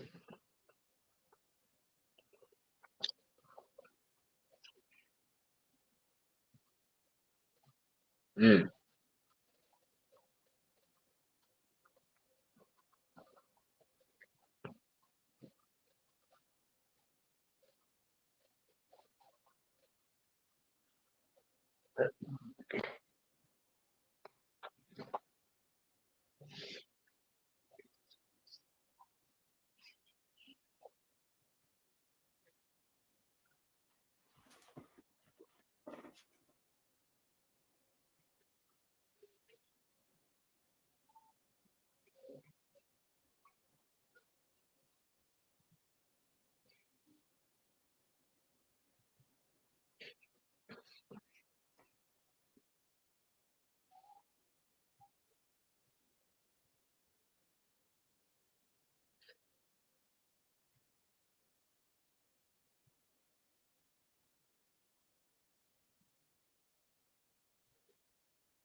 Ah, the battering.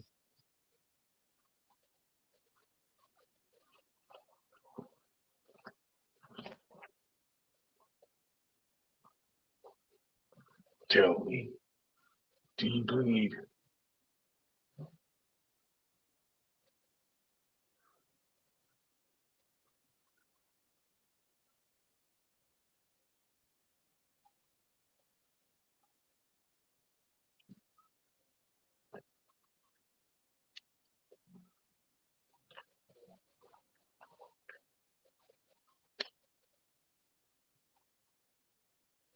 It's an ugly one.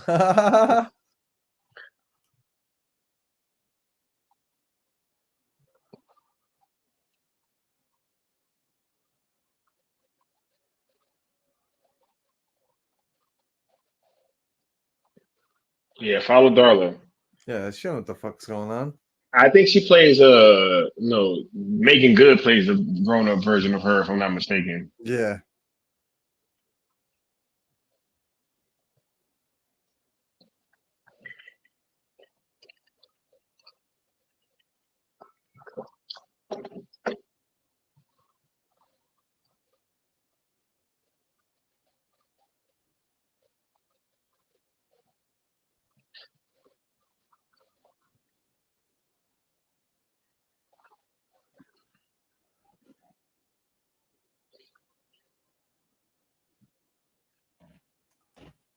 What do you mean if only it was Batfleck, Chad? That's Batfleck's battering. I don't get what you mean. Maybe only if it was Batfleck throwing the battering. Oh, Yeah. this is an Easter egg, by the way, too, from the early Shazam comics. The alligator men. They're an ancient alien race in the comics. You better close that door, bro. Yeah, what?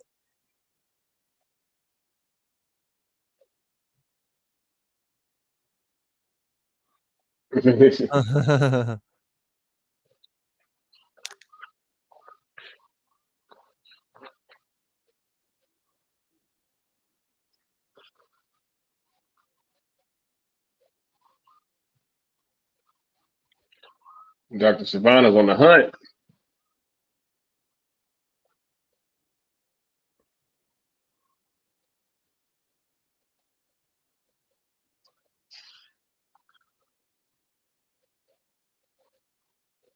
The booty trap. Hey. He went to the booty trap.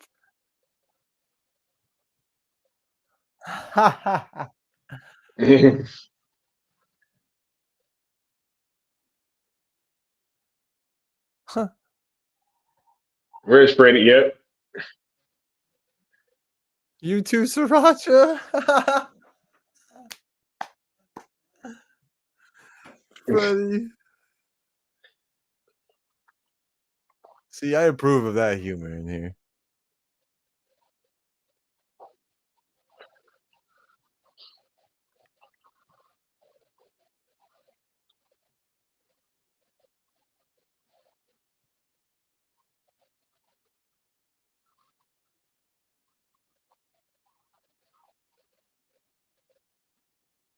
You said covered in glitter.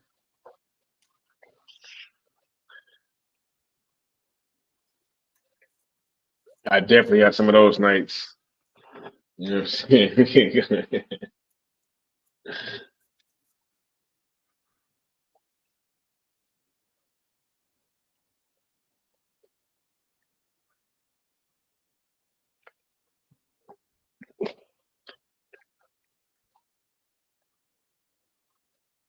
Now you know where you at.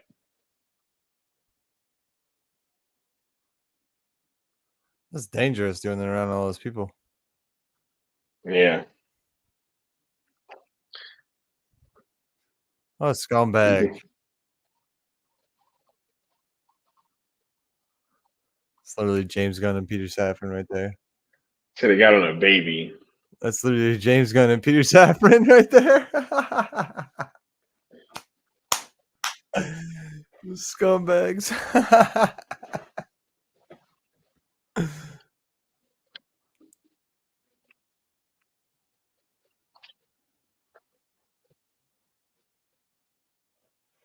Mm.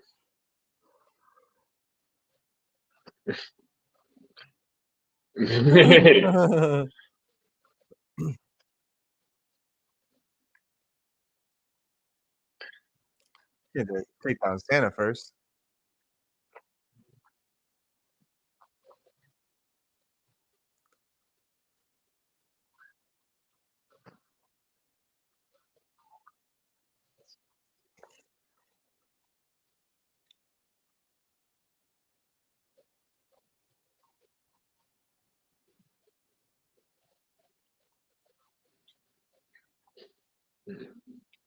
Right.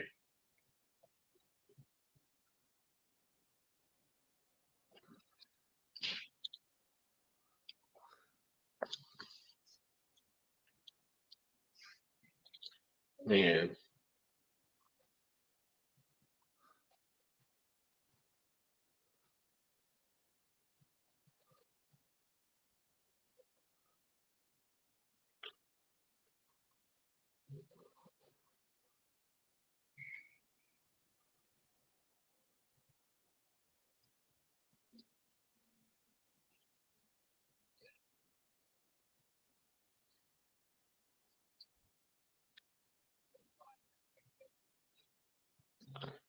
Mama Bear said, I think setting fire to Santa gets you put on the permanent naughty list. Right? Yeah, for sure. You don't He's got get the much more naughty than that. You got the 7 deadly sins, dog. You are the naughty list.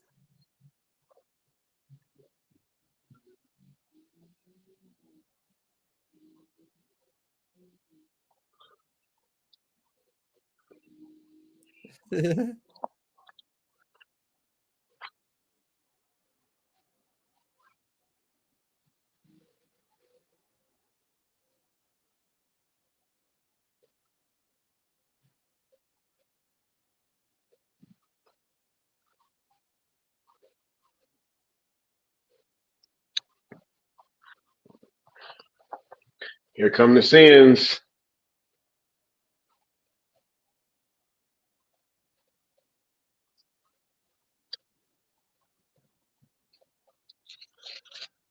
You got scooped up real quick. Yeah, all of them are. Gluttony is the scariest, dude. Oh.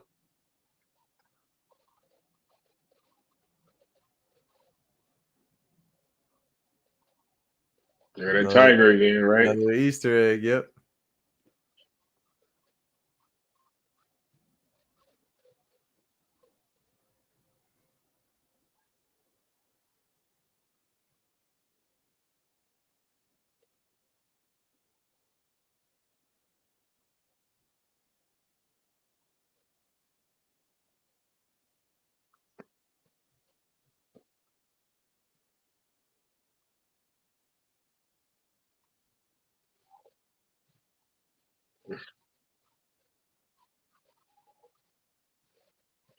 Yeah, somebody called a doom slayer, right?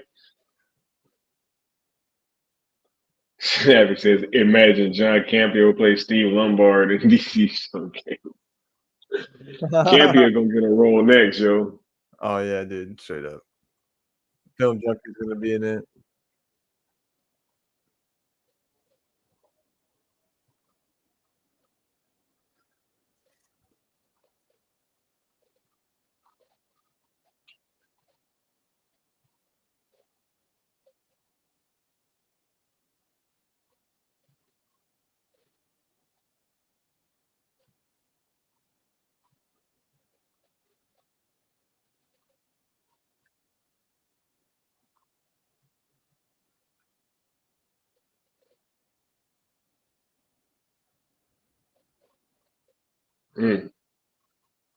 One shot.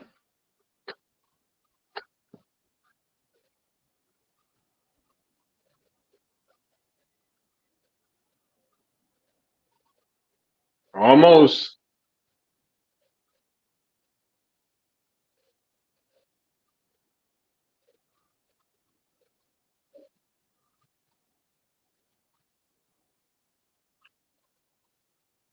See, now it blows him up. But before, everyone was fine around him.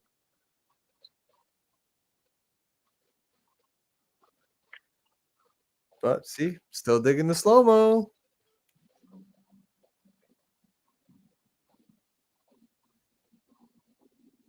We got Phil in the building saying, "Hey, Sky, just dropping real quick. Just say hi, and also we should keep an eye on Nielsen next week so we can see how Snyderverse movies are performing, hours wise." Oh yeah.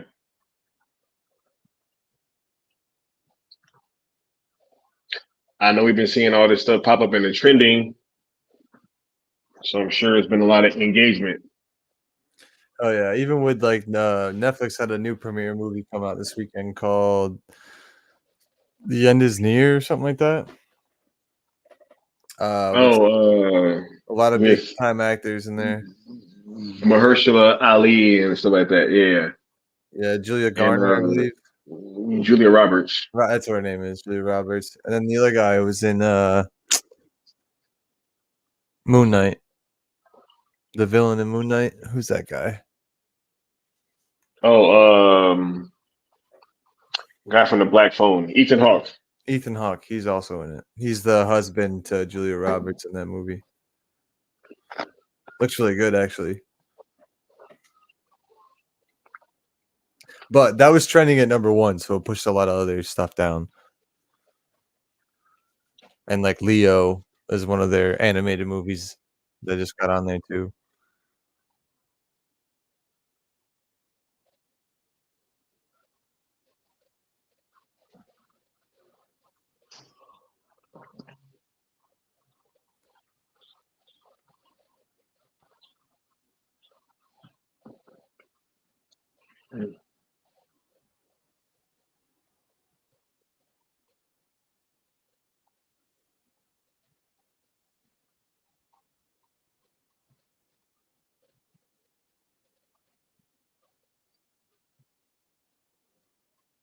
Figured it out.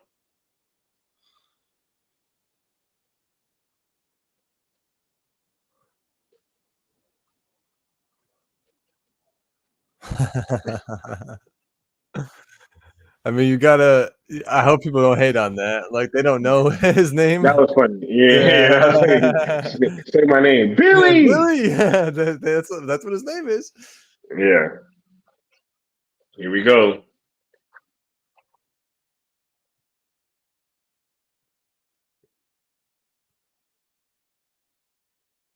Oh yeah.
It's a fair fight.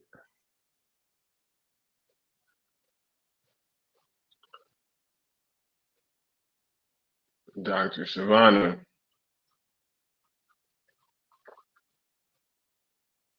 I love how they're going through Philly.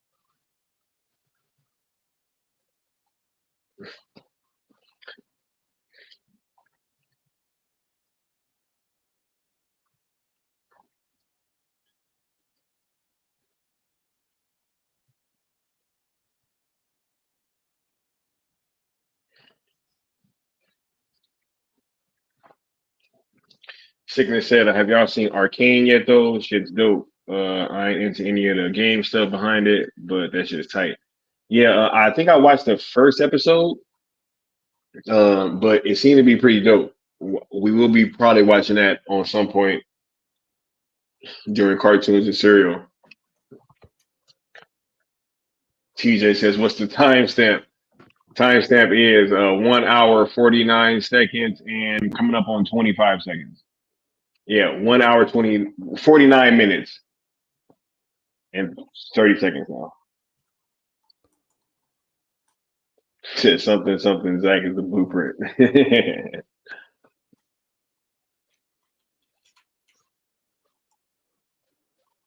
Batman, Superman.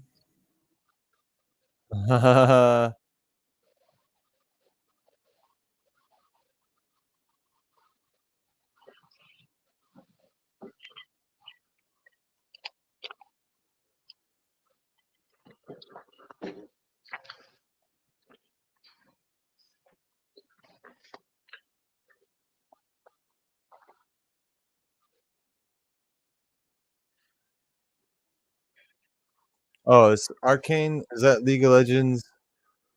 Oh, okay. That's the next one, right? The shows that we're gonna watch? No, we had something else before that, but When did yeah, that come out? Arcane is a show based on a video game. I think it came out either earlier this year or last year. One of the two. If Arcane, the League of Legends show that came out in 2021. I watched it a while ago. I was like, I feel like I know what you're talking about. Yeah, that came out in 2021. I watched that like back when I was before I moved down to Florida, I think, honestly.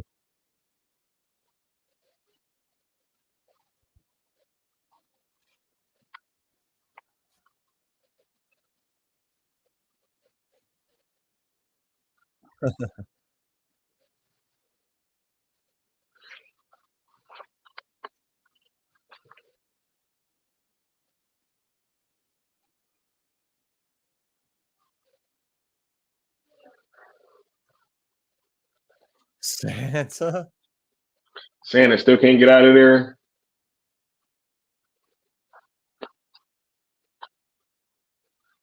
He I said hit him with the Hadouken.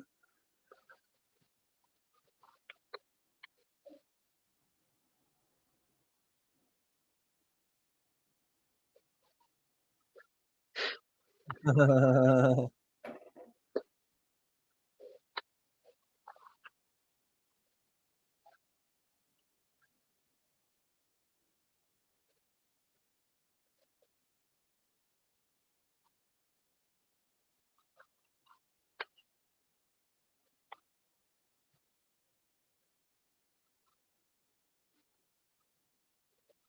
You still got those two up there, right?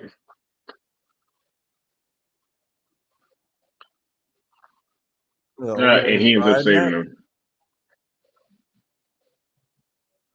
them. Suitcase wedgies.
Not so hot. Now are you, Dr. Savannah? Right?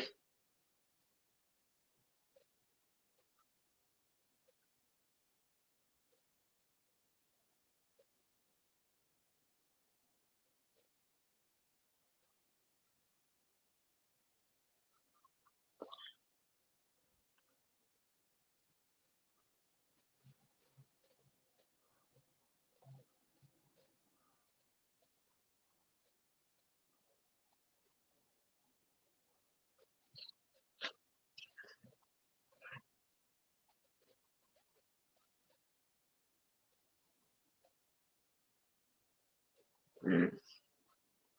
Envy.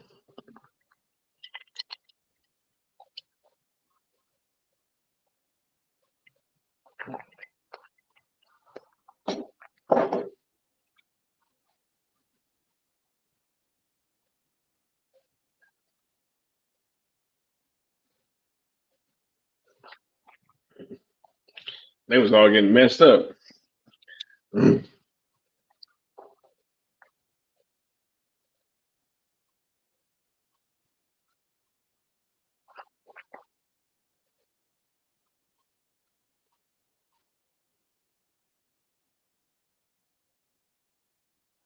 Damn.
Tsunami said, just tuned in. Damn, movie is making you cry. So, yeah, I'm over here crying real tears right now. Right? When he said that he wouldn't put a demon ball in his skull. So I was like, man. Gingerbread man. They saved the gingerbread man.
Now he's got a Wonder Woman shirt on. Let's Yeah. go.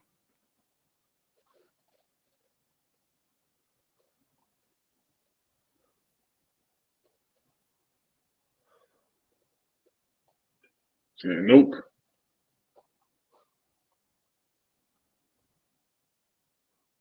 Then Tsunami said heard John Cena wanted to play Shazam. He probably would have been better than Levi and better than Peacemaker too. I would have taken that.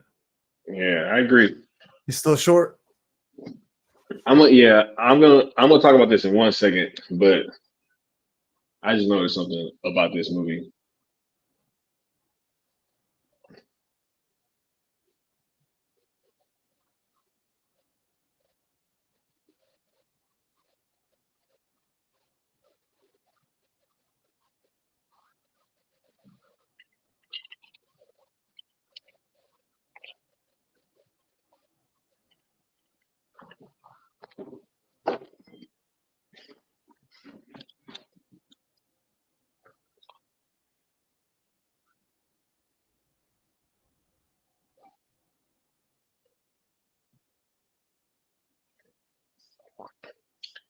David F. Sandberg.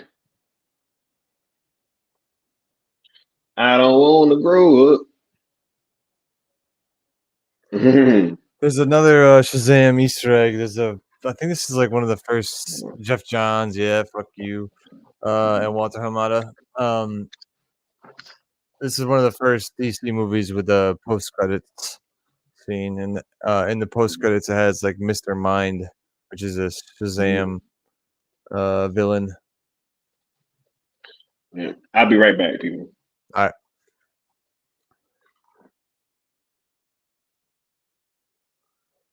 Aquaman fighting.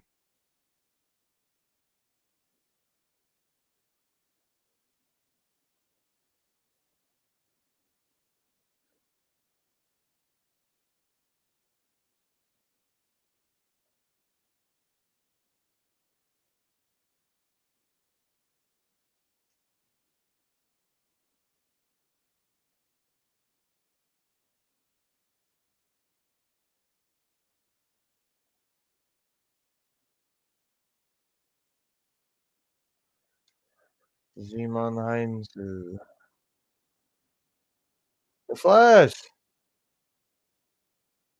They're not flashier than the Flash.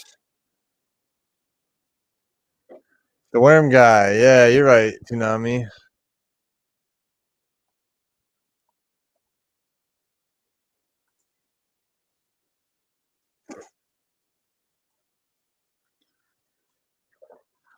I don't want to grow up.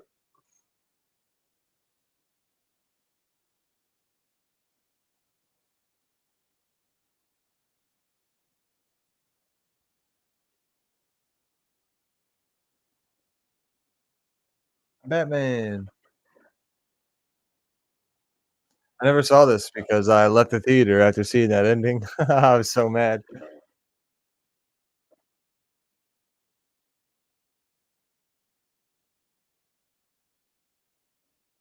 Wonder Woman.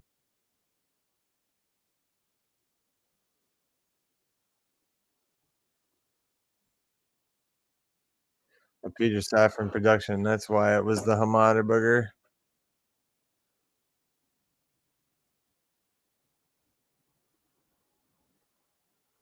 Here it is.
Wish they went with that.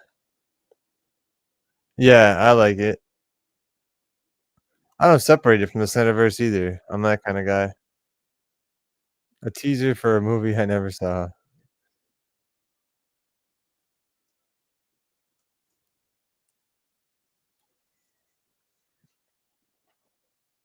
I didn't hate that movie until the very end. They should have just given us Henry Cavill, but sort of like the beginning of the end, I guess, of the DCEU with Peter Safran producing this. But no, I enjoyed this movie. I didn't hate it. And I don't have a problem with it. Like, I don't have to trash it either. I'll trash Zachary Levi as a person, but I don't think he was terrible in this. Definitely probably the worst part about the movie, which sucks, but the other actors do a great job of picking up for it. Also, like I said, I'm just an optimist and I just like to enjoy things anyway, so that's how I operate. Yeah. I was actually kind of thinking this especially towards the end. This movie, it has some pluses, and it has some things that it does well. I like the whole family aspect and them pretty much trying to say, hey, your family is who you choose it to be under certain circumstances, right? Or it may be somebody else over your actual blood, right? So all of those themes, I didn't mind. I thought that they pulled them off very well. The scene with Asher Angel meeting his real mom for the first time was definitely dope. It had a few scenes that was acted very well, but watching it this time, none of the scenes that Zachary Levi were in hit home for me at all. There was no points in which I was really like a fan of his portrayal, and I think that that's one of the main issues with this film. And I have not seen the second one, but this first one, I can definitely see where a lot of the Zachary Levi stuff came into play. I think he was just severely miscast, and it didn't really fit a lot with the tone of the other movies. Like, as we've been watching this, you starting to see, and we're getting to the point now because we just watched Wonder Woman 84, which I know came out after this film, but it's also still that same kind of push after Zack was kind of ousted. They were changing up the tone, and as we keep going on, I think that we'll continue seeing that when they tried to do that, it really just led to these films not really feeling like they were all that connected. Like, I know there are a bunch of Easter eggs in there, but in hindsight, this film works better as not a part of any other connected universe. If this was like a standalone film, I think it would be judged a bit differently, and maybe even then the Zachary Levi stuff wouldn't really matter. But I think when you start to place that character into the world of these other heroes and even other villains, it just doesn't seem to mesh well. Like, I couldn't see Zachary Levi really even interacting with the Suicide Squad, and that being, it would have to be done in a certain way that I just don't think was displayed with this film. So other than that, Mark Strong had a great performance. I think him and Asher Angel kind of carried this movie. And shouts out to Asher Angel, because that was actually a really dope performance. Really dope. That scene with him and his mom really, really hit.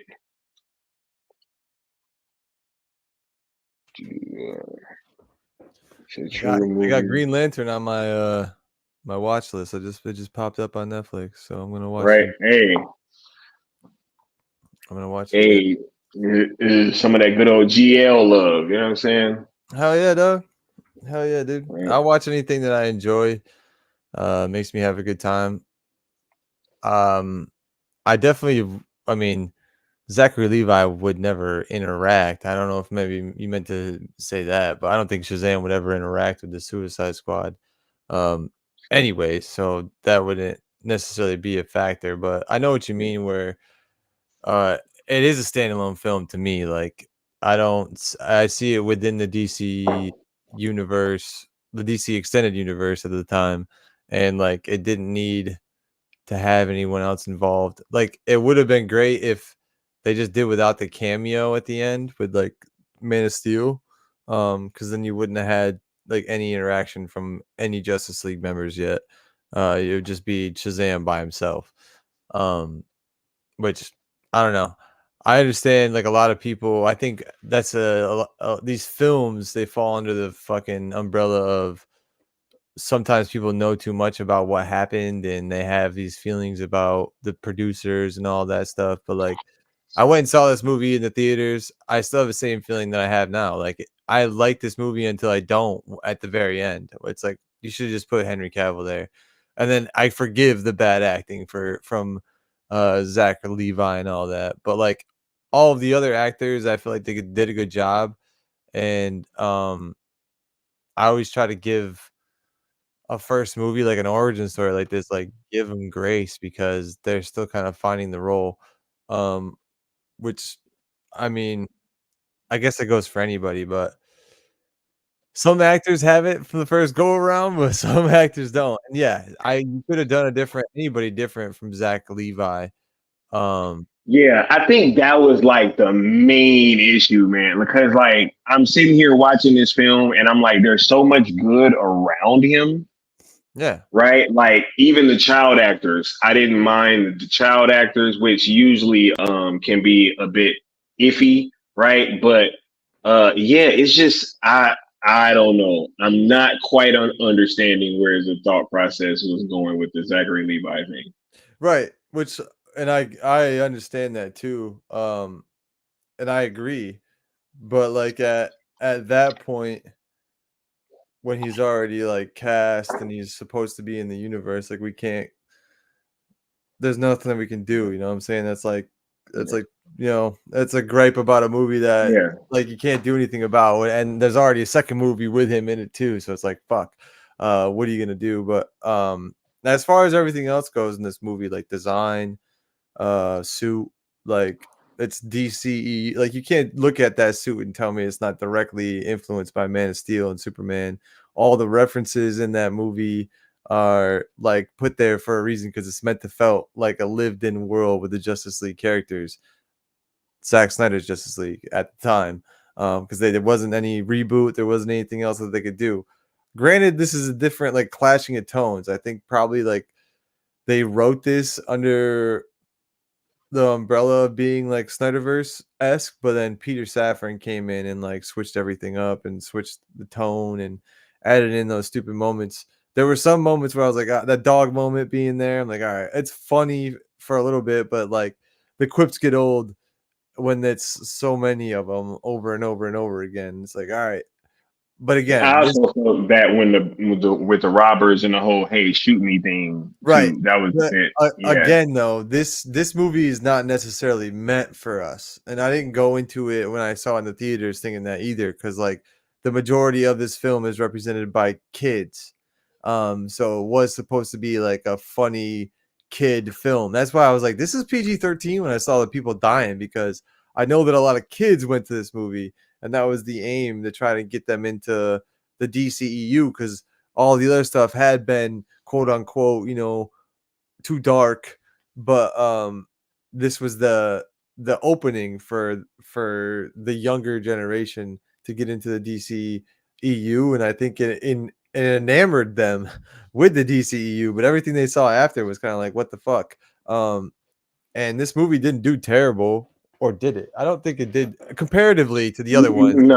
No. It made a little under like 350 million, I think. So it was under what Black Adam did, Right. but it made a little bit over 300 million, and it was profitable because of the very low Budget. production budget. Yeah, and like that was the point of it. But then they let that's the hilarious thing, like the double standard of Hollywood, where they let that rock, and they gave that Shazam 2, but Man of Steel like made double that, and they never got a Man of Steel 2.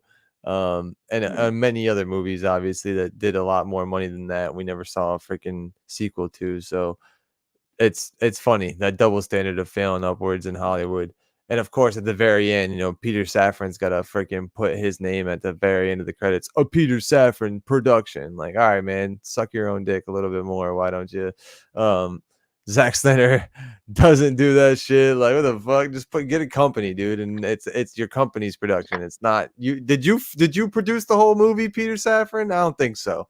So it's a little egotistical shot up the arm there at the end, which just makes me hate this current regime even more. And I feel it every day, and I keep repeating this. Like, this is David Zaslav got tricked and duped, and this is like hiring Gunn and Peter Safran. It's probably the worst decision he's ever made, but in hindsight, I'm glad that he did it, because getting the Snyderverse away from the grips of WB is the only way that it's going to be seen and finished in the way that it should be. I think even if we got the last hurrah at WB with like the Mike DeLuca plan that was supposed to be there, like Zack still would have had an awful fucking time doing that, because all those people are still entrenched. Obviously, Peter Safran, he's still there. James Gunn would have been a major part of contingency and all of that too, because he was supposed to do more Peacemaker, and so it's just like, yeah, even if we got that, it would have been probably not that, not what we wanted, not everything that we wanted. Zach's making stuff, and he's got to like approve it every time to these idiots that work above him and have no idea what DC is and have no idea about the comics, and they're trying to make it Marvel. Like, yeah, this is the best thing that happened. Like, I'm happy that this they crumbled their own universe by Hamada Burgers, and eventually now we're hopefully going to get it sold, this story sold away, because even if they had the ability to do it, they would have found some way to fuck it up, like realistically.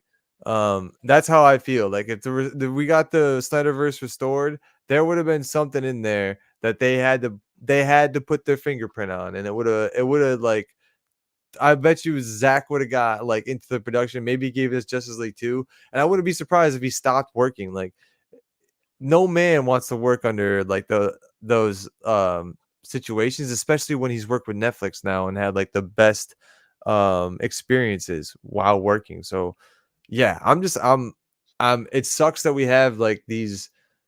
We're getting to the part of the DCU now where it just cliff dives a little bit, but I'm happy in a way that that's happened, because we can go back to quality now and get away from propaganda and people putting their names all over things to get a paycheck. Like, it doesn't fucking matter. The reason why Zack Snyder puts his name on something is because he actually made it, or it was actually his idea, and it sells. Like, Peter Safran being on a movie doesn't sell shit. All he has is flops underneath his repertoire somehow. Cue the flop after flop after flop.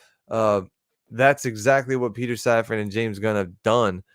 And they want to put their names all over everything, and they want to act like they have the most grandiose ideas, and we have to announce every fucking casting that you absolutely have. It's just a joke to me. So the WB DC is a complete utter joke, and I know you're going to get into the Grace Randolph thing, which needs to happen. Like, all of the stuff that's just like, it's so convoluted, it's so corrupted. It's just like, is it even a business, or is it just a whole facade for another front of something else that's going on? Do they even care about losing money, or is it just money laundering that they're using for movies? I don't know. But like that, it's just so the image is so bad. Everything, you can't even believe in that company. The production people don't even want to have their movies produced by WBD because you don't know what's going to happen to the movie if it's ever going to get made. So yeah, with all that being said, all that anger that I harbor inside towards them, I'm just happy that we actually have the ability to watch these movies on DC and engage with them, to show Netflix that we don't want these movies, we just want the stories to continue and under your light, under Netflix's light, like the way they do Sandman and Sweet Tooth and things like Lucifer, the way they did the Marvel shows and Daredevil.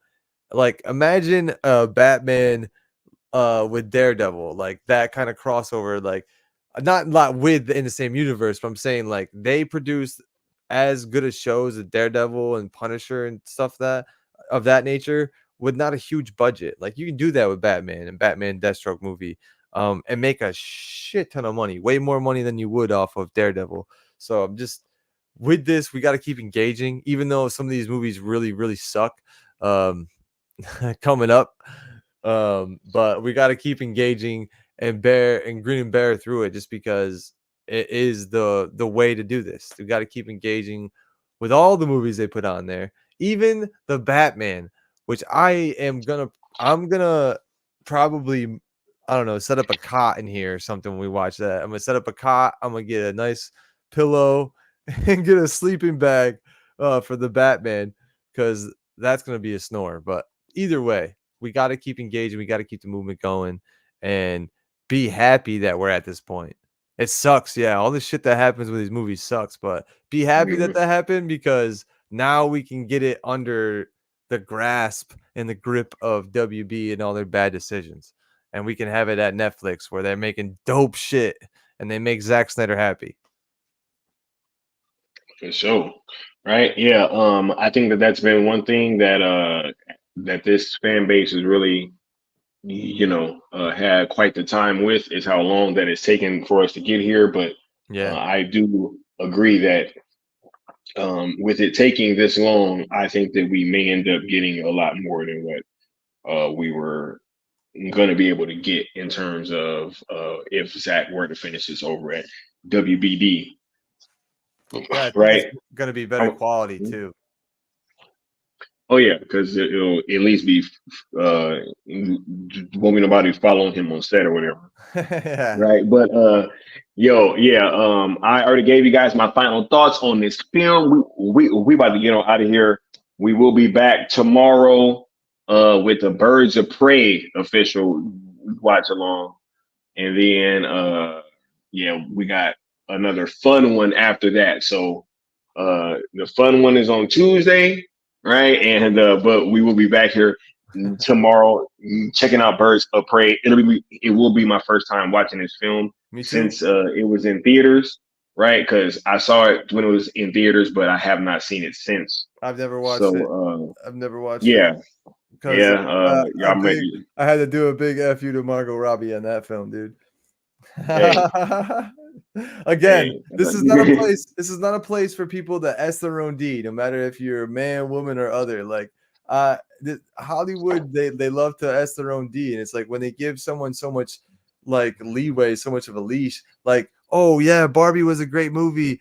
Margot Robbie can do anything she wants now, right? Watch her put out like a string of 5 flops that no one gives a shit about. That's exactly what's gonna happen. And like that's what happens in Hollywood, man. It's just the curse of all this BS that goes on. But yeah, Birds of Prey, never saw it. I should have seen it because of Ewan McGregor. He's probably one of my favorite actors of all time. But I couldn't see it just because it felt too woke to me, bro. And shout out to that Grace Randolph scoop that Black Bass was trying to get some dick pics back.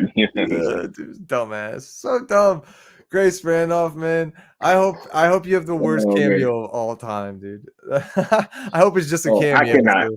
I can't wait to that stream, bro. I cannot wait to that stream, bro. It might. I was actually thinking, should I cancel one of these watch alongs and do that shit? I can't wait. Cancel Justice League watch along.